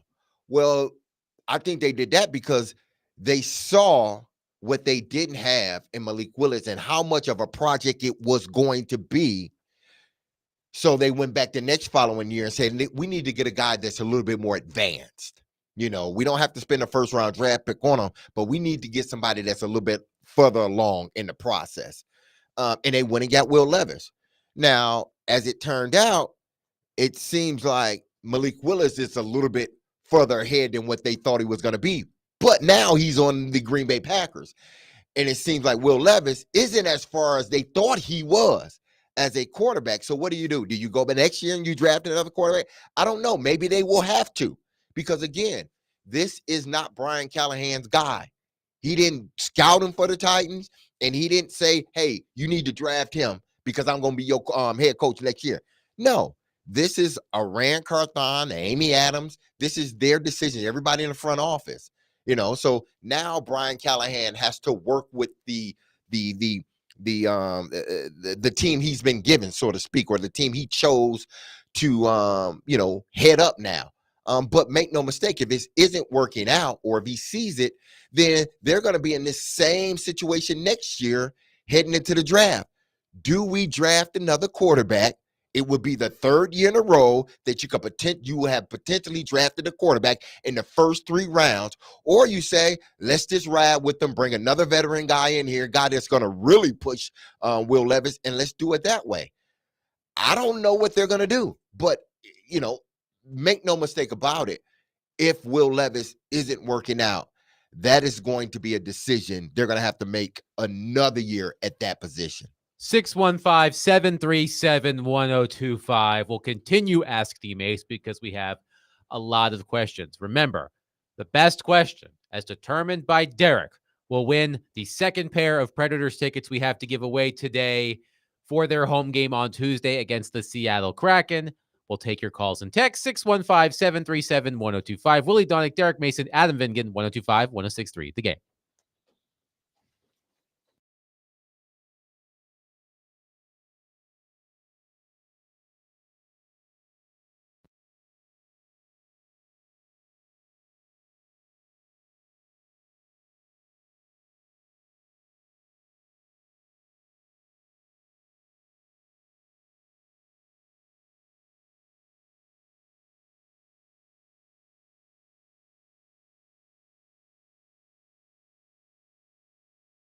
Hey, it's Derek Mason here, and if you heard me tell you about Dr. Lodge and his staff at Cool Springs MD for some time now.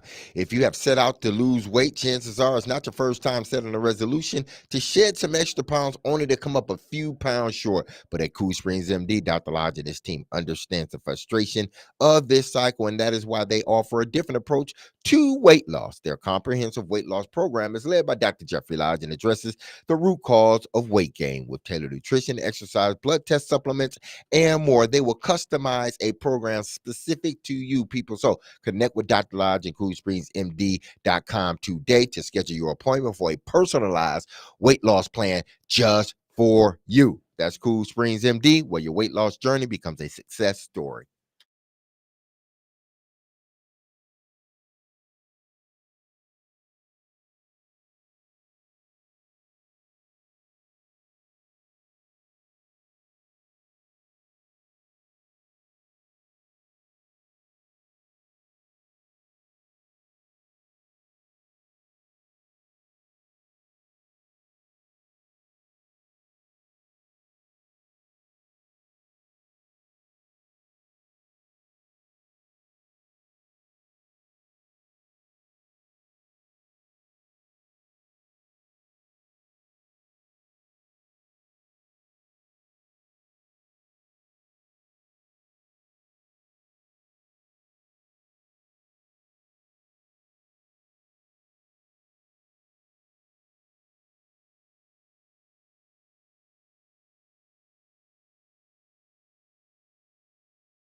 D-Mace, Vingan, and Donick.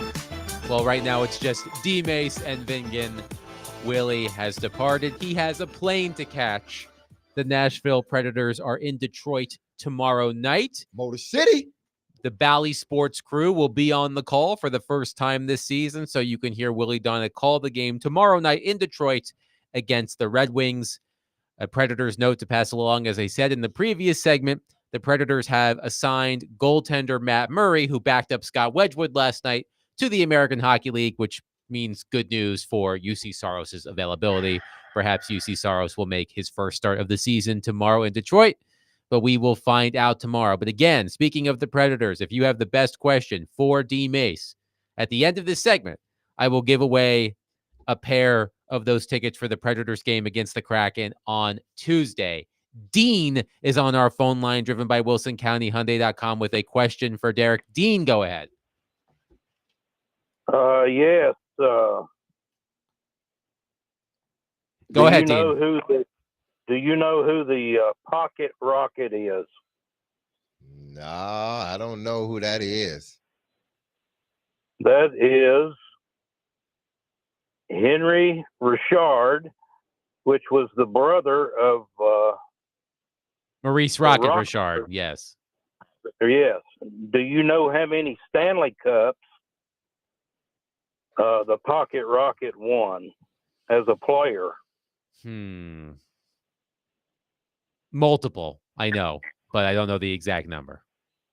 He won 11. Okay. And what's your question, what's Dean? your question? That was my question. Okay, thank you, Dean. Thank you, Dean. I don't think Dean's winning the tickets. Yeah, I have no idea what that was. That was like a left field, but we did say, but I don't.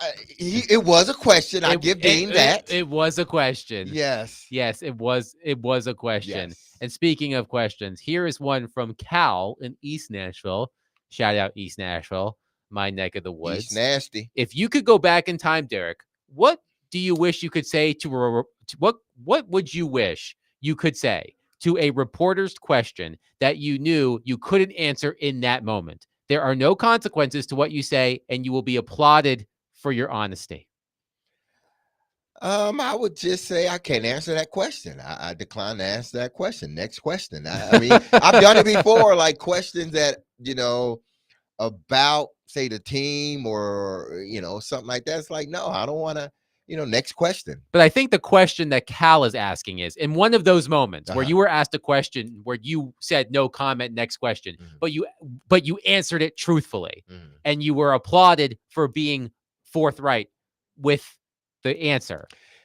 What would you say in that moment? Was there a question you were asked as a player where at the time you said, man, I really wish I could answer this question, but I can't because it would be all over the news if I answered this question?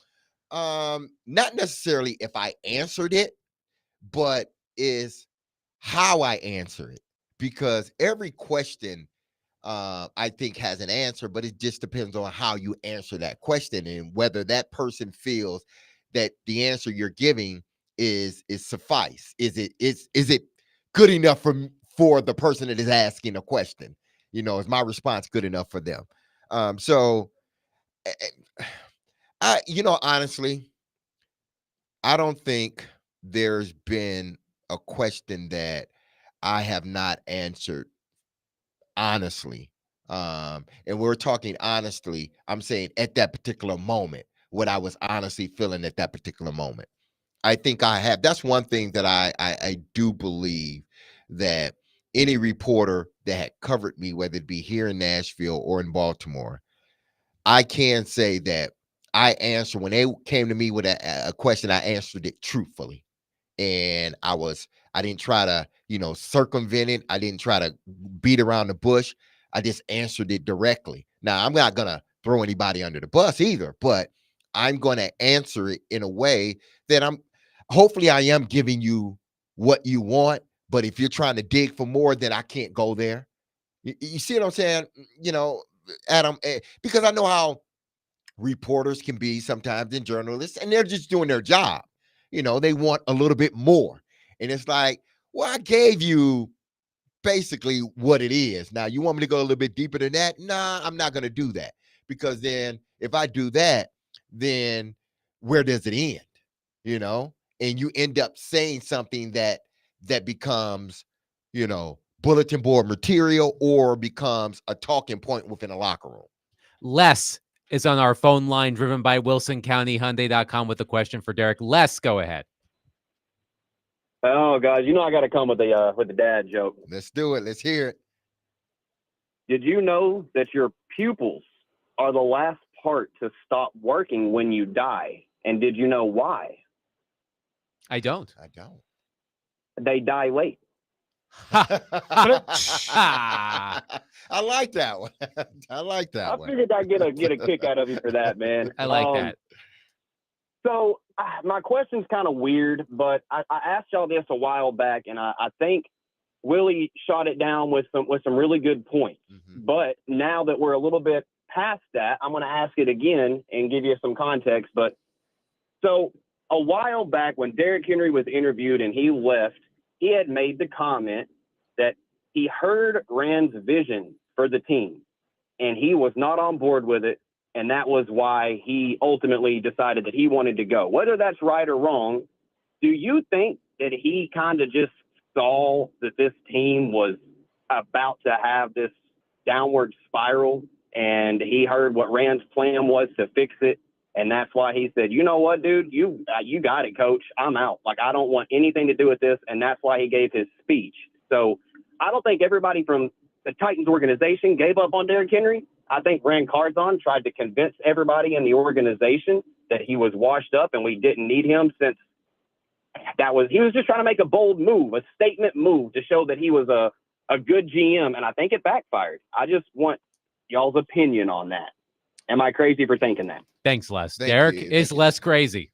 I'm not going to say. See, this is one of these questions. Like, you know, I'm gonna be honest here, but are you going to want more? Is what I'm going to say going to be good enough? I do believe this. When a player, especially at that position, the running back position, when a player has been with an organization for the amount of time or the amount of years that Derrick Henry was here, eventually you have to segue out of that player. It's all happened. You know, the greatest running back in the NFL, statistically wise, Emmitt Smith, they moved away from Emmitt Smith. He ended up going to the Arizona Cardinals. Okay. They do it. It happens to every runner. They did it to Eddie George here. You know, they end up cutting him and he ended up going to Dallas. So it happens to all running backs, especially in this era of football when passing is what sells tickets. Throwing touchdowns is what sells tickets. What doesn't sell tickets is turning the ball, or, you know, turning the quarterback around and handing it to the running back 30, 40 times. That isn't what sells tickets anymore. Even with a running back like Derrick Henry, eventually, if it becomes a slow game, that's not exciting anymore. And a lot of times you're not winning when you employ that type of football consistently week in and week out. You got to have a passing game. So I think what he heard was, hey, listen, Derrick, we are transitioning this offense. We are looking to be a more quarterback-centric and wide receiver-centric offense. Not to say that what you do we don't need anymore, but we probably don't need it at that price. And what is going to change that hasn't changed already? We saw Derrick Henry. We saw this book with Derrick Henry over and over and over again. And it was great. But where did it get you the last 2 years? It hadn't gotten you anywhere. It just hadn't. And it wasn't Derrick Henry's fault. So we got to make a bold move to try to energize this offense. We got to do some things to make it seem like that we are forward thinking, whether it be analytics, whether it be getting an offensive-minded coach that loves to pass the football, whether it be drafting a quarterback in the second round that has this big arm. We're trying to do things that is going to usher us into the new wave of football. Not to say that Derrick Henry isn't still a good back, but sometimes even though you got a good running back, what means more is sort of propelling your team to the new way of playing football. And you see it across the board with every team. So it's not just the Tennessee Titans that have moved away from their star running back. Look at what Minnesota did a few years ago. You know, they went away from the kid out of Florida State. What's his name? Dalvin Cook. They went away, and Dalvin Cook was a 1,000-yard rusher the season before. I understand he dealt with some injuries, but even him, he was a dynamic running back, meaning he caught the football and ran the football. And what did Minnesota do? They went away from him. Carolina Panthers, the dumbest move they ever made was going away from Christian McCaffrey. So it's not just the Tennessee Titans that did it. Other teams around the NFL. Giants with Saquon Barkley. Exactly. The Giants with Saquon Barkley. It's not just a Derrick Henry thing or a Tennessee Titan thing. I think that's what's happening across the league. You have to be able to throw the football. You have to become a quarterback-centric team if you're going to win a Super Bowl. There hasn't been many teams in this new era of football that's won a Super Bowl without an elite quarterback. There hasn't. So, Derek, that takes us to the end of Ask D-Mace. What was your favorite question? Man, oh man. I like that last question. I really did, because it allowed me to really sort of think through some things. So Les, congratulations, my friend. You will be attending the Predators game on Tuesday against the Seattle Kraken. I have one more pair of tickets to give away, which we will do in the final hour also, because we received such excellent questions from all of you. We will continue like a extended Ask D-Mace as part of the third hour, because a lot of good questions about the Titans and other things we can get into. 615-737-1025. But coming up next, I have two words for you that when you hear them, especially on this station, they might make your eyeballs want to pop out. They might send shivers down your spine. You've heard the story many, many times. And I will mention those two words next. Derek Mason, Adam Vingan, 1025, 1063, The Game.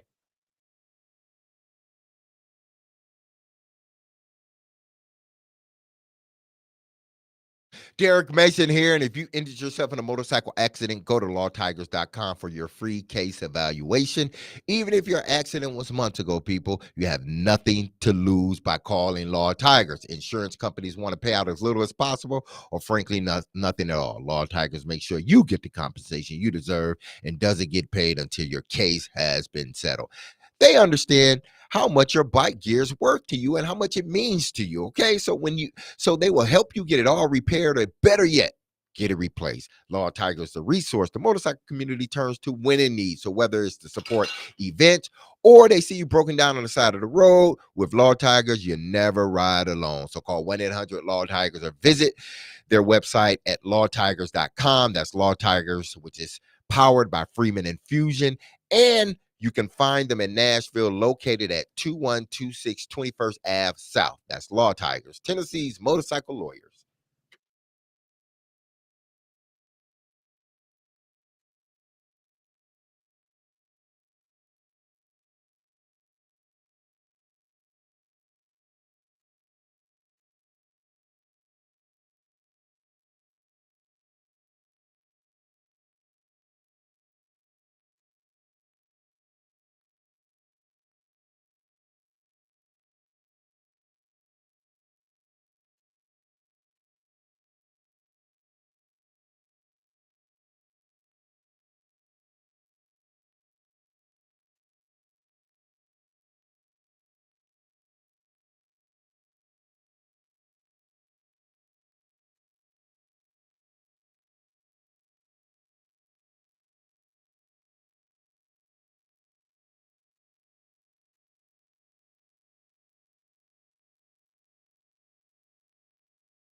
D. Mace, Fingin, and Donick, 102.5, 106.3 The Game, broadcasting from the Busy Bee Plumbing, Heating, and Air Conditioning Game Nashville studios, home of the $99 yearly Beehive membership, where the buzz is always about great service. Derek Mason and Adam Vingan here with you. Willie Donick en route to Detroit with the Nashville Predators, who take on the Red Wings tomorrow.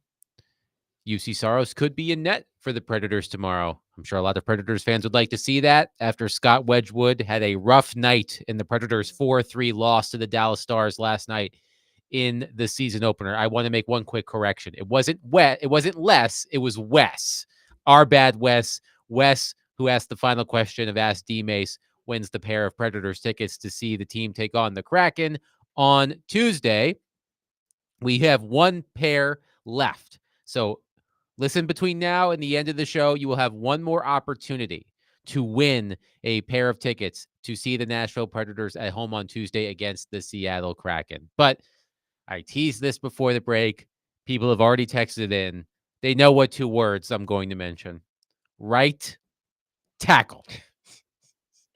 If you are a devoted listener of this station, particularly the show that airs between 2 and 6, you've heard the right tackle story God knows how many times. I am convinced, and I've said this once and I'll say it again, that Jared, who announced within the past couple of months that he will be a father very soon. I believe his son is due in December. That kid's first words are going to be right tackle. Little Jared Stillman, big Jared Stillman, is going to be sitting with little Jared Stillman in the rocking chair in the nursery, cradling him, put on the white noise machine, and he's just going to say to him, little Jared Stillman, let me tell you about the time I first talked to Floyd Reese. And I said, Titans are going to be pretty good. The Titans are going to be okay this year, right? And you know what Floyd said to me? We don't have a right tackle. And that kid is going to be out cold. I'm just telling you, little Jared Stillman, his first words are going to be right tackle. But the Titans have a conundrum at right tackle. You could call it that. But the Titans recalled, was it Leroy Watson from the practice squad? Leroy Watson. Not to be confused with Leroy Jenkins. But Leroy Watson was elevated from the practice squad. And it's possible he could start for the Tennessee Titans at right tackle. Maybe it's Nicholas Petit-Frere. According to Brian Callahan, from those who were at his news conference today, Brian Callahan is not naming the starting right tackle for the Tennessee Titans. So we don't know who's going to start at right tackle. And I can't remember, Derek, who this quote is attributed to, but you hear it a lot. If you have two starting quarterbacks, you have none. Yeah. If you have, how many right tackles have the Titans had at one point this season? 4? 3? Yeah. 4? If you have 4 right tackles and none of them are good, then you might as well have no right tackles. But this is what Bill Callahan said about Leroy Watson and the right tackle position this week. Yeah, we went through the bye week and looked at everything, in a very, very small sample size with 4 games. But we learned a lot about ourselves and what we want to accomplish from a technique perspective. And one of those things is being more competitive up front, being more, consistent in our protection. So we've taken, Nick, and we've taken Leroy and Jalen, and all those guys are competing right now. We haven't determined anything as of yet, but we're going to let the week play out and then make a decision here shortly. You're with Leroy in Cleveland. What'd you like about him when he came here? Where have you seen him kind of continue to improve? Yeah, well, he's an interesting story because he was a tight end in college, and he's progressed, because of his athleticism. It's allowed him, to make the transition into a tackle. He's also gained, the weight and the strength that he needs to play that position, but his feet are a real asset. And so, he's got versatility to flex either side. We even had him at guard. He's even played a lot of guard once the preseason ended. So we like his versatility. We like the athleticism. So again, if he gets an opportunity on Sunday, it's all in his backyard. When you have a guy. That was Bill Callahan discussing Leroy Watson in the right tackle position. Derek, you have been let's see, what's the word I'm looking for? You have been agitated by the lack of competition at key positions that the Titans have had this year. We've talked a lot about the quarterback, obviously, but right tackle, what's going on there, man? Nothing. Absolutely nothing. When you got to sit there and you got to say, and after a bye week, well, we had to, reevaluate some things, and we had to, see where, we see where things need to be, better. Well, you bring up, well, we got to be more competitive, be more competitive. What? Isn't that your job, is to be competitive? Sports is competition. You're supposed to be competitive as soon as you step on the football field, as soon as the game starts. Matter of fact, before the game even starts, you're supposed to be competitive at whatever you're doing, whether it's warming up, whether it's getting yourself ready, psyching yourself up, whether compete, being a competitor, going out there and doing the things that you know are the right things to do, making sure that you do everything during the week that is going to give you the best opportunity to do your job and to do it at a level that is going to be satisfactory, or even more than that, for your ball club or for your team. I'm not talking about Bill Callahan. I'm talking about the offensive line, the right side in particular. You name three guys, sound like a group, like a singing group. Three guys, like that's like, what did you say? Nick, Leroy, and Jalen. Your new group. This is your new duo right here. Move over, Tony. Exactly. You got Nick, Leroy, and Jalen. However you want to say the acronyms, you can go ahead and put fill in the blank. But here is the problem. After 5 weeks, you are still playing musical chairs at that position. So much so that you went and brought up or reactivated or brought up to the Leroy Watson. And the best thing you can say about Leroy Watson is, well, he's athletic. He was a former tight end. He has good feet. He can, he can swing from left tackle to right tackle. Hell, we even played him at guard sometimes. So he's one of those movable objects. He doesn't need to be a movable object. He needs to be your right tackle. Whoever's your right tackle needs to be your right tackle. If you're still having a competition, and it's really not a competition because neither one of these guys have shown enough that they deserve to be a starter. So really it's not it's a competition that's who cannot be the worst. That's basically what the competition is. Who cannot be the worst? Not saying that you're not bad, but who's not going to be the worst? What is worse than worse? What word is worse? Worser? I know that's not a word, but worser? Worsest?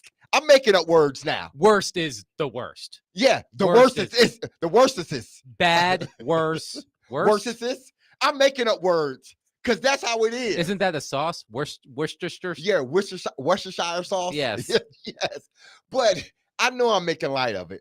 But this has been plaguing them for the last 3 seasons. And I don't know why they still haven't gotten it right. Because if you saw there was a problem after year 1, you should have addressed it. Okay. Say you did, but it didn't work out. Year 2, you saw that there still was a problem. You should have addressed it, but you didn't. Why? You kept the same people that had the problems last year and the year before. Those same people are the guys that are competing for the right tackle position, which means you have no right tackle. That's what it exactly means. You have no right tackle because just like the quarterback, if you have 3 quarterbacks, you ain't got 1. If you got 3 right tackles, you ain't got 1. And it's just, that's the frustrating part about it, is that you didn't take it serious enough to go out there and whether it be spend the money or really go get a true right tackle. Not a guy that can be an experiment, not a guy that, well, he showed a little flash.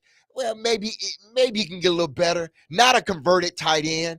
No, you need somebody that has played this position and played it at a high level, whether it be in college or in the pros. You got 3 guys that have not once played this position at a high level. I don't care if it was college or the NFL. So this may come as a shock to none of you, but I'm a big nerd. And so part of that nerddom when I was younger was playing RPG games like Final Fantasy, role-playing games, not like video games. Like I'm not like dressing up. I'm not like cosplaying as people or anything like that. And in those types of games, you can get attribute boosts. Like you can wear a certain armor and it gives your defense rating +3, or a certain weapon and your attack power is +5, and you can advance in that form. I feel like there was this expectation that Bill Callahan was going to be an attribute boost for the Titans offensive line. Just by having Bill Callahan on the coaching staff, Nicholas Petit-Frere's rating would go up +2, or Peter Skoronsky, Dylan Radins, their attributes would go up +4. JC Latham +5. You know, I'm just throwing arbitrary numbers out there. But my point was that I think there were a lot of people who thought that Bill Callahan's presence would be enough to improve the offensive line. It seems like, and we know that Bill Callahan is an excellent offensive line coach. I feel like we maybe put a little bit too much stock in Bill Callahan's ability to coach this offensive line and to improve this group of offensive linemen. Yeah, and I bought into it. I bought into it hook, line, and sinker. That Bill Callahan was going to be able to come in here and get this offensive line straight. And it hasn't happened. Why hasn't it happened? Because the guys that you're asking him to get straight, basically you're asking him again to take water and to make it into wine. As good as Bill Callahan is, he's not Jesus, okay? He can't do that. He can't take what's not there and make something out of it. He can't take a guy that isn't a starter. And again, I always go back to this. I'm not going to say you can't play in this league, because if they drafted you, they believe you can play. But you're not a starter in this league. There's a lot of guys that I can say that about, that you're not a starter in this league. You can be a backup, but you're not a starter. The 3 guys that they are rotating, trying to figure out, now one of those guys are starters. So stop it. Neither one of these guys are starters. And I don't know if there's anything that Bill Callahan can do that can make them into bona fide starters. Can they be a plug for a minute? Yeah, but you're talking about trying to plug a hole that is probably about 3 feet in diameter. You're trying to plug it with a little pin or something. It ain't gonna work. It's not going. You're not stopping anything. Each guy that he has put in there that has given an opportunity, what has happened, Adam? It's been the same old things. It's like water running through a strainer. You ain't stopping nothing. You may have a good play here and there, but for the most part, that right side of the line, and I'm talking about the left tackle in particular, the right tackle in particular, they haven't proven they're starters in this league. And I don't know if they will ever prove that they are starters in this league. Make no mistake about it. I'm not saying that they can't play in this league. They can't be a backup in this league, because you can. But you're not a starter. Let's just be honest about it. And I think Bill Callahan understands that. I think he truly deep down understands that the 3 guys that he have vying for that position are not starters in this league. But what is he going to do? He can't do anything but go in week after week, day after day, and try to make this offensive line as good as it can possibly be.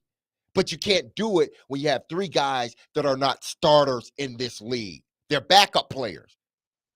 And maybe not even the guy that comes in after the starter go down. They may be the guy that comes in after the backup goes down. the kind of guys that are getting a lot of reps in preseason. Exactly. games. Absolutely. The guys that are doing the practice squad stuff. So what we've learned about Bill Callahan, despite how great of a coach he is, he has a sterling reputation. He can't turn chicken bleep into chicken salad. Yeah. That's just what it is. And the right tackle turnstile, not just, them being unable to stop opposing defenders, but the number of people rotating out of that position. I'm so upset about this, Adam, because this has never, and I repeat, since 1997, the day we stepped foot here in Nashville and called Nashville, Tennessee our home, even though we played in Memphis that first year. But the minute we stepped foot here in Nashville, the offensive line was never an issue. Ever. The years that I played, the offensive line was never an issue. Even the years that I played in Baltimore, the offensive line wasn't an issue. It became an issue 3 years ago. And y'all can't fix. That's why I'm so upset. That's like if y'all didn't have a running back, I'm like, this organization prides itself on having good running back. That's what they do, from Earl Campbell to Eddie George to Chris Johnson to Derrick Henry and anybody else in the middle. They prided themselves on drafting a running back. They prided themselves at drafting tackles. Look at the tackles throughout the years, starting with Bruce Matthews, B-Hop, and so forth and so on. And right now, for the last 3 years, you haven't been able to find a damn right tackle. That's embarrassing. That's why I'm so upset, because this is an organization that's known for having a good offensive line. If nothing else, you ain't worried about the Titans' offensive line. But now you do, at least the right side. 615-737-1025.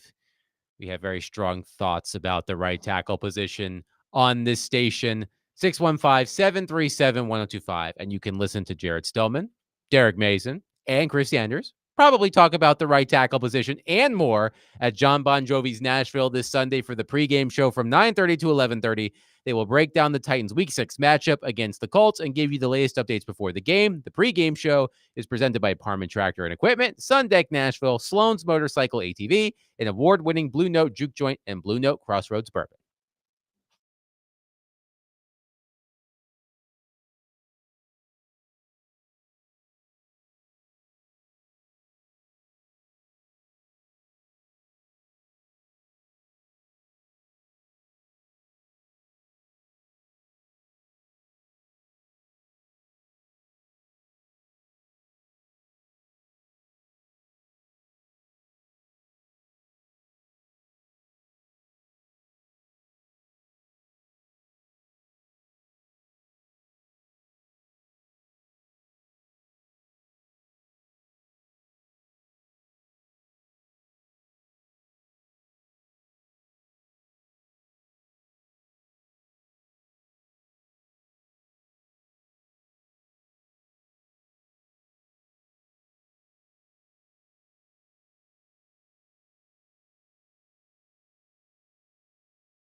D-Mace, Vingan, and Donick, 102.5, 106.3 The Game. Derek Mason, Adam Vingan here with you. I still have one more pair of Predators tickets to give away for their Tuesday home game against the Seattle Kraken at Bridgestone Arena. I will give you the cue to call at the end of this segment. So if you've missed out on the first two pairs of tickets, you have one more opportunity on our program to win a pair of tickets for the game on Tuesday. So listen right now. Make sure you don't go anywhere. But Joe is on our phone line, driven by WilsonCountyHyundai.com. I believe Joe wants to respond to what you just had to say, Derek. Joe, go ahead. Hey, Derek, thank you. I'm a truck driver, so if it's loud, I apologize. I'm in my truck. I don't know if I'm correct, and I apologize if I'm not, but I thought Callahan didn't do very well his last two jobs, but that's not my point. My point is I'm looking at different offensive philosophies with the offensive line. I'm looking at, I know it's college ball, but I'm still looking at Army, Navy when they cut off the cut blocking and the back blocking that even San Francisco used to use. But my philosophy, my thought process is there's other ways that they can block to get the run game going. Yes, you can always say, yes, Tennessee's always had great offensive tackles. They've always been able to run the ball. It's also a thing to say, hey, if we don't have those monsters, if we don't have those all pros, maybe we have to teach them to block in a different way. And I'll take my answer off the phone. But once again, I'm not from here, but I was driving through and I liked your rant. Thanks, guys. Thanks, Joe. Appreciate it. Well, thank you, Joe, for listening to the best show in town, the best station in town. You're damn right it is. So we appreciate that. You know, they're with the scheme that they're running. You know, it's like they're trying to make this advancement. They're trying to go from a predominantly, run centric or run base offense to more of a quarterback centric offense. And I understand why every team is doing it. If you're going to win a Super Bowl, then more than likely you got to have that quarterback underneath center that is going to lead the way in regards to that. But the offensive line, here's what has been my problem with the offensive line, because just when you think you've gotten one part fixed, another part starts to mess up. They thought that, okay, we're going to go out and draft J.C. Latham. We drafted Skoronski 2 years ago. We bring in Cushenberry. So we got this left side sort of figured out. And then your right side is not playing the way you want them to play. So now you switch over to the right side. But then your left guard isn't playing the brand of football that you want him to play. So if it's not one, it's the other. I'm not sure what Bill Callahan can do at this moment, because you're not going to change the offense. They may call plays differently. They may do what I suggested, that, hey, listen, just turn the ball around and give it to the running back. It seems like they are running the football or blocking run plays better than they are protecting the quarterback when he sets up to throw the football. So whatever you're doing in regards to that, just keep doing it until they figure this out. For all five of these guys, not just the right side, but the left side as well, too. The left side has gotten better, but it's not like, the left side still doesn't have their problems. This offensive line as a whole for the last 3 years have been bad. Have they gotten a little bit better this year? Yes, because of the addition of Cushenberry and Latham. But make no mistake about it, when they get ready to pass the ball, we're seeing the same problems over and over and over again. And I'm not sure if there's anything at this particular time that Bill Callahan can do to make this offensive line better, other than possibly going to get some guys that haven't signed or that are free agents that are just sitting at home. Maybe they're better than the guys you have on the right side now. I don't know. It doesn't seem like it, because if that was the case, they would have went out and got those guys to bring them in. So they're in the position right now. It's, you know what? We're just throwing things against the wall and hoping that it stick. That's why they have this open competition after 5 weeks of the NFL season. I'm not sure there's any other team in the league that is having a competition at a position on the offensive line, unless there's injury involved.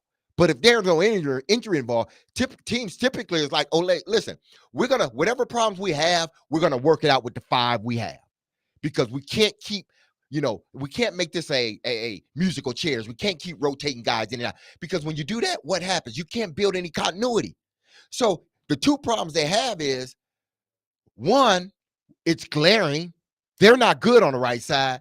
And then 2, there's no continuity because they're not good on the right side because you keep switching them.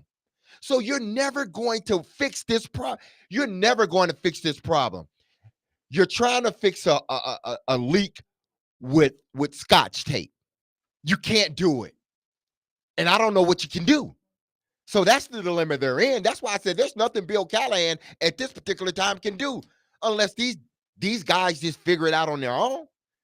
He can't teach them no more than what he's already taught them.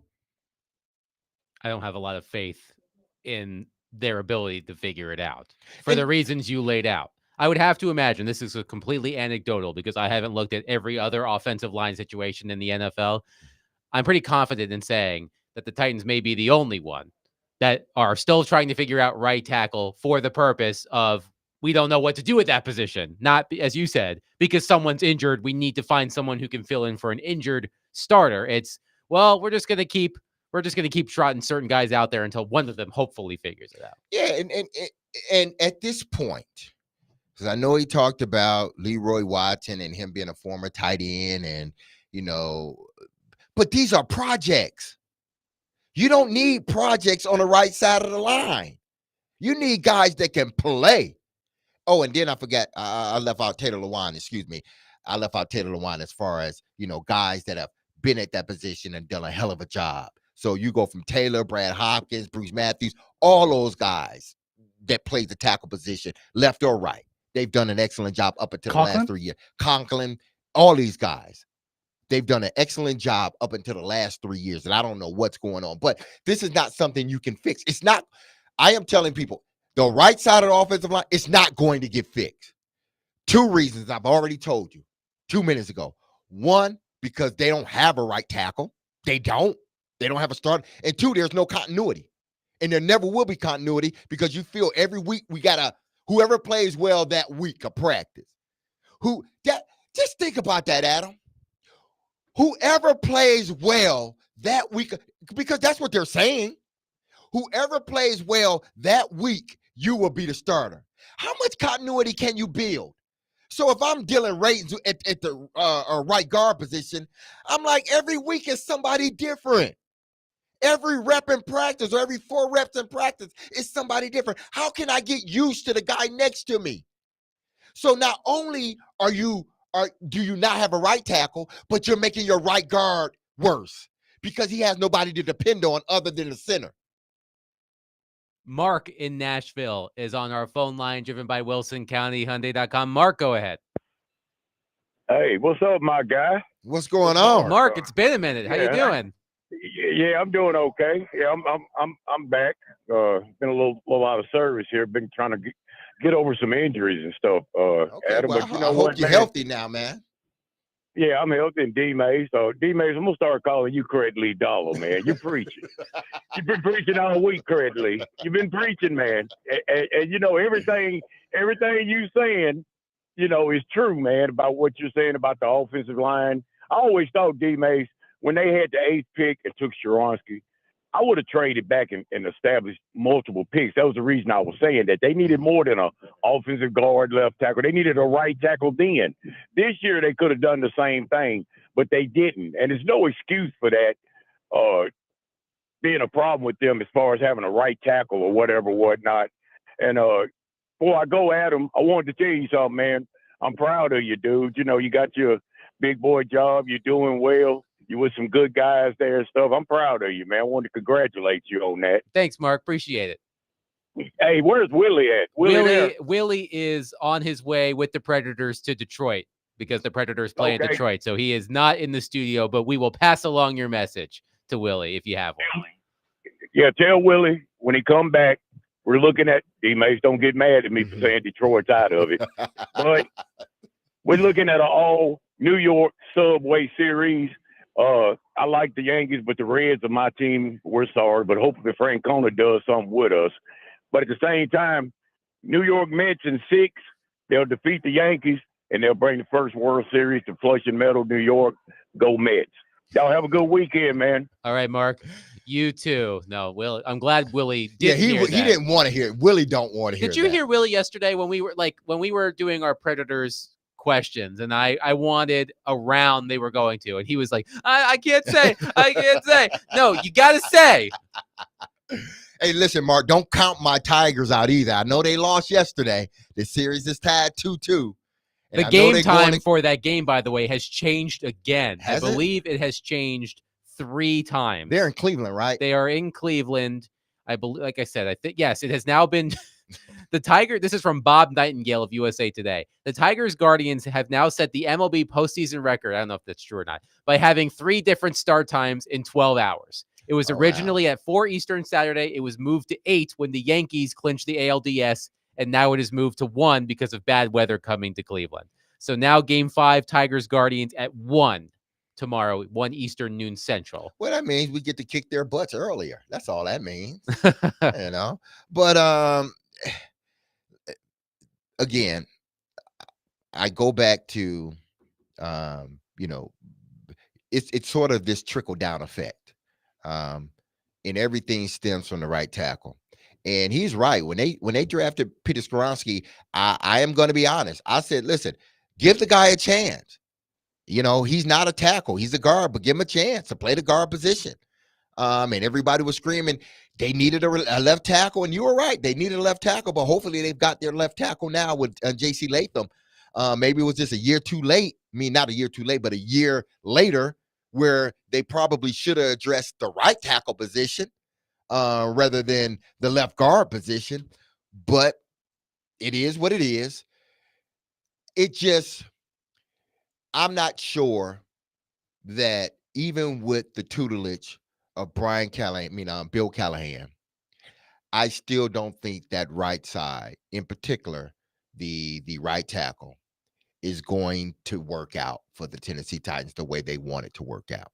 These guys can be depth pieces, but they're not starters. And what happens is, as I said before, it's a trickle-down effect. It affects your left, it affects your right guard. That's who it directly affects. Other than the quarterback, it directly affects your right guard. Because those two guys got to work in tandem along with the center. All these guys got to work as a cohesive unit. Right now, they're not. And one of the reasons is you keep playing musical chairs. I've never been in a situation where I went in a locker room and I didn't know who my right tackle or my right tackle was going to be. Never, ever. Not even in training camp. We knew who our right tackle was. Now, we may have lost a guy due to injury, and then they're trying to figure it out then. But if everybody's healthy, I've never walked into a locker room where I was questioning or the team was questioning the right tackle position or offensive line position. Ever. And that's what they're doing here in Nashville.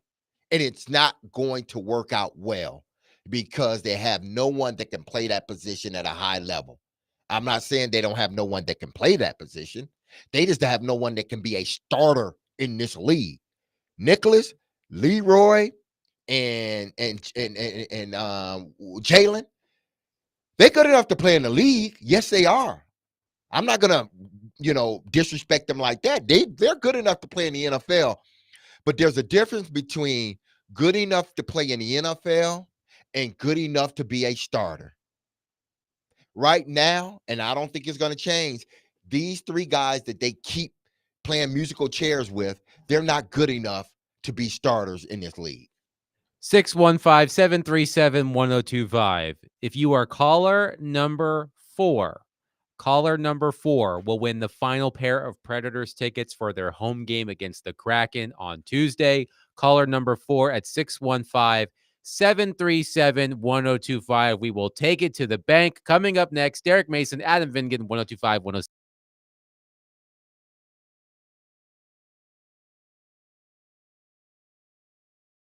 6D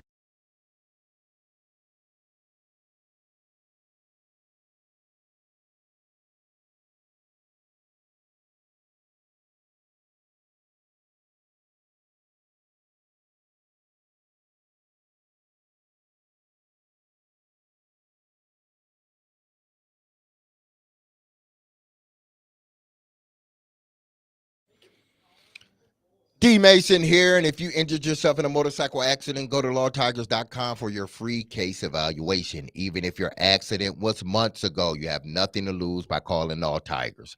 Insurance companies want to pay out as little as possible, or frankly, nothing at all. Law Tigers make sure you get the compensation you deserve and doesn't get paid until your case has been settled. They understand how much your bike is worth to you and will help you get it all repaired or better yet replaced. Law Tigers is the resource the motorcycle community turns to when in need. So whether it's to support events or see you broken down on the side of the road, with Law Tigers, you'll never ride alone. So call 1-800-LAW-TIGERS or visit their website at lawtigers.com. That's Law Tigers, which is powered by Freeman Infusion, and you can find them at Nashville, located at 2126 21st Ave. That's Law Tigers, Tennessee's motorcycle lawyers.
Here comes the money. And you can take that to the bank. Here comes the money. Money, money, money, money, money. It is time to take it to the bank, which we do every Friday at 1:45, presented by our friends at F&M Bank. So, David Janes is in the chair, once occupied by Nick Frazier.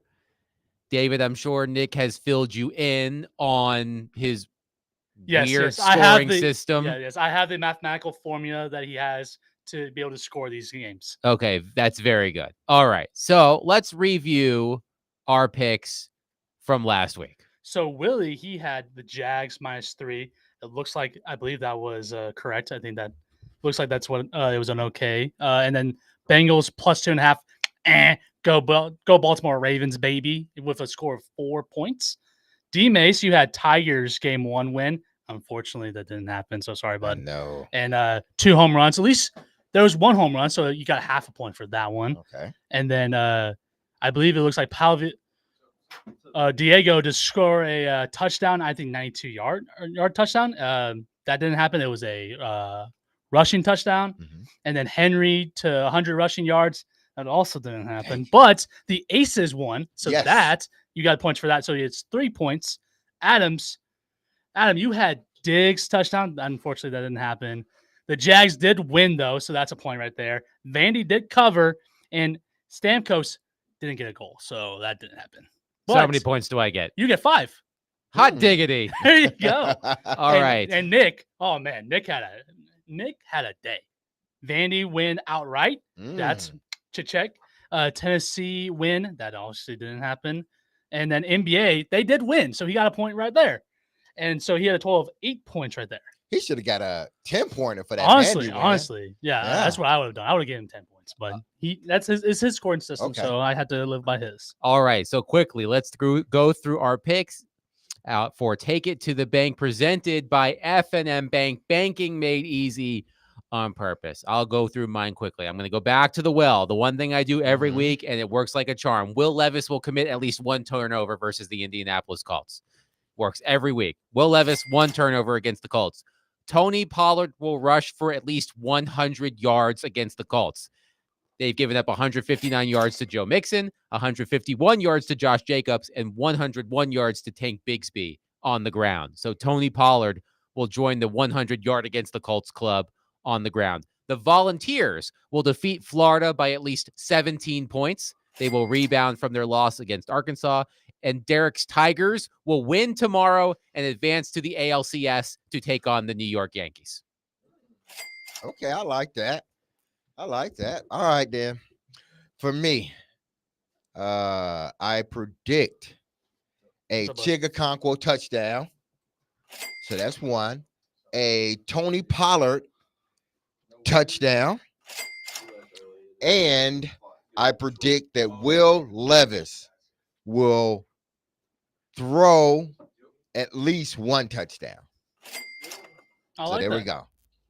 He would have had to throw a touchdown because he would have thrown it to Chigakonkwo. So there we go. So I had to say it. Did Willie send you his picks? He did not. Okay, as long as he gets them in before end of business, they count. Do you have any picks, David? So of course I'd have a pick. Obviously, so for those who don't know, I'm a diehard Tennessee Vol hater. So I will pick Florida beating the Tennessee Vols. That would be bad. That would be incredible for me, at least. I think the Tigers are going to win, so I'm going to give them making it to play against the Yankees just because go Tigers, baby. And again, I'll also pick, because I am an LSU Tiger fan, go LSU Tigers. They're going to beat Ole Miss at Death Valley. We were just talking about this game during the break, Derek and I. Exactly. Yeah. Who needs this game more, Lane Kiffin or Brian Kelly? It's a tough one. Yeah, I would tend to say Brian Kelly because I think he's on thin ice there in Baton Rouge. But because Ole Miss has already lost the game they shouldn't have lost, I think, Lane Kiffin too, man, because you gave all this NIL money out. You got all these transfers in here, and this was supposed to be the year that y'all did, do the thing, get in the playoffs and win it. and y'all have already lost once. If y'all lose again, man, oh man, because they still got Bama, don't they? Tennessee still has who I'm has talking about Ole Miss. Oh, Ole Miss. Ole Miss. That's a still good question. has, Tennessee also has Alabama. Yeah. I don't think Ole Miss plays Alabama. Who they play? Is it Georgia this year? They got one of Georgia, Texas, one of the top teams. I got you. One That second. They still have to. Ole Miss still has Georgia. Yeah. They play Oklahoma following LSU, but they have a home game against Georgia on November 9th. So that could potentially be the hardest game they have left remaining on their schedule. Yeah. So they too can't afford to lose this game, because if you lose this game, the Georgia game is a must win. So I don't know. We'll see. Oh, Lane Kiffin. I'm feeling good about my Will Levis commits at least one turnover bit because it works every week. It should work, honestly. It worked. I mean, until he stops doing it, I'm just going to keep picking it. I mean, And you're going with, his history, the trend. I'm interested to see what that quarterback matchup is like. Anthony Richardson is a hell of a prospect and has the ability to do some incredible things on the field, but he's struggling just like Will Levis. His numbers are just as bad. Same number of interceptions, injury issues. It's going to be a fascinating game. What's your prediction for for Sunday? I will say Titans win 17-13. Man, so they don't even score over 21 points, huh? No. Damn, they still can't vote. 17-13 Titans. What about you, Dad? Well, wait. Yeah, I gotta save yours. for, Save this yours for the weekend. award-winning pregame show at 9:30 on Sunday. I say Titans win 17-13. We will be back on Monday at 11 to break down the Titans game against the Colts and much more. Stone and Company coming up next. 102.5, 106.3 The Game. Be love on your people. Have a wonderful and blessed Friday. Peace.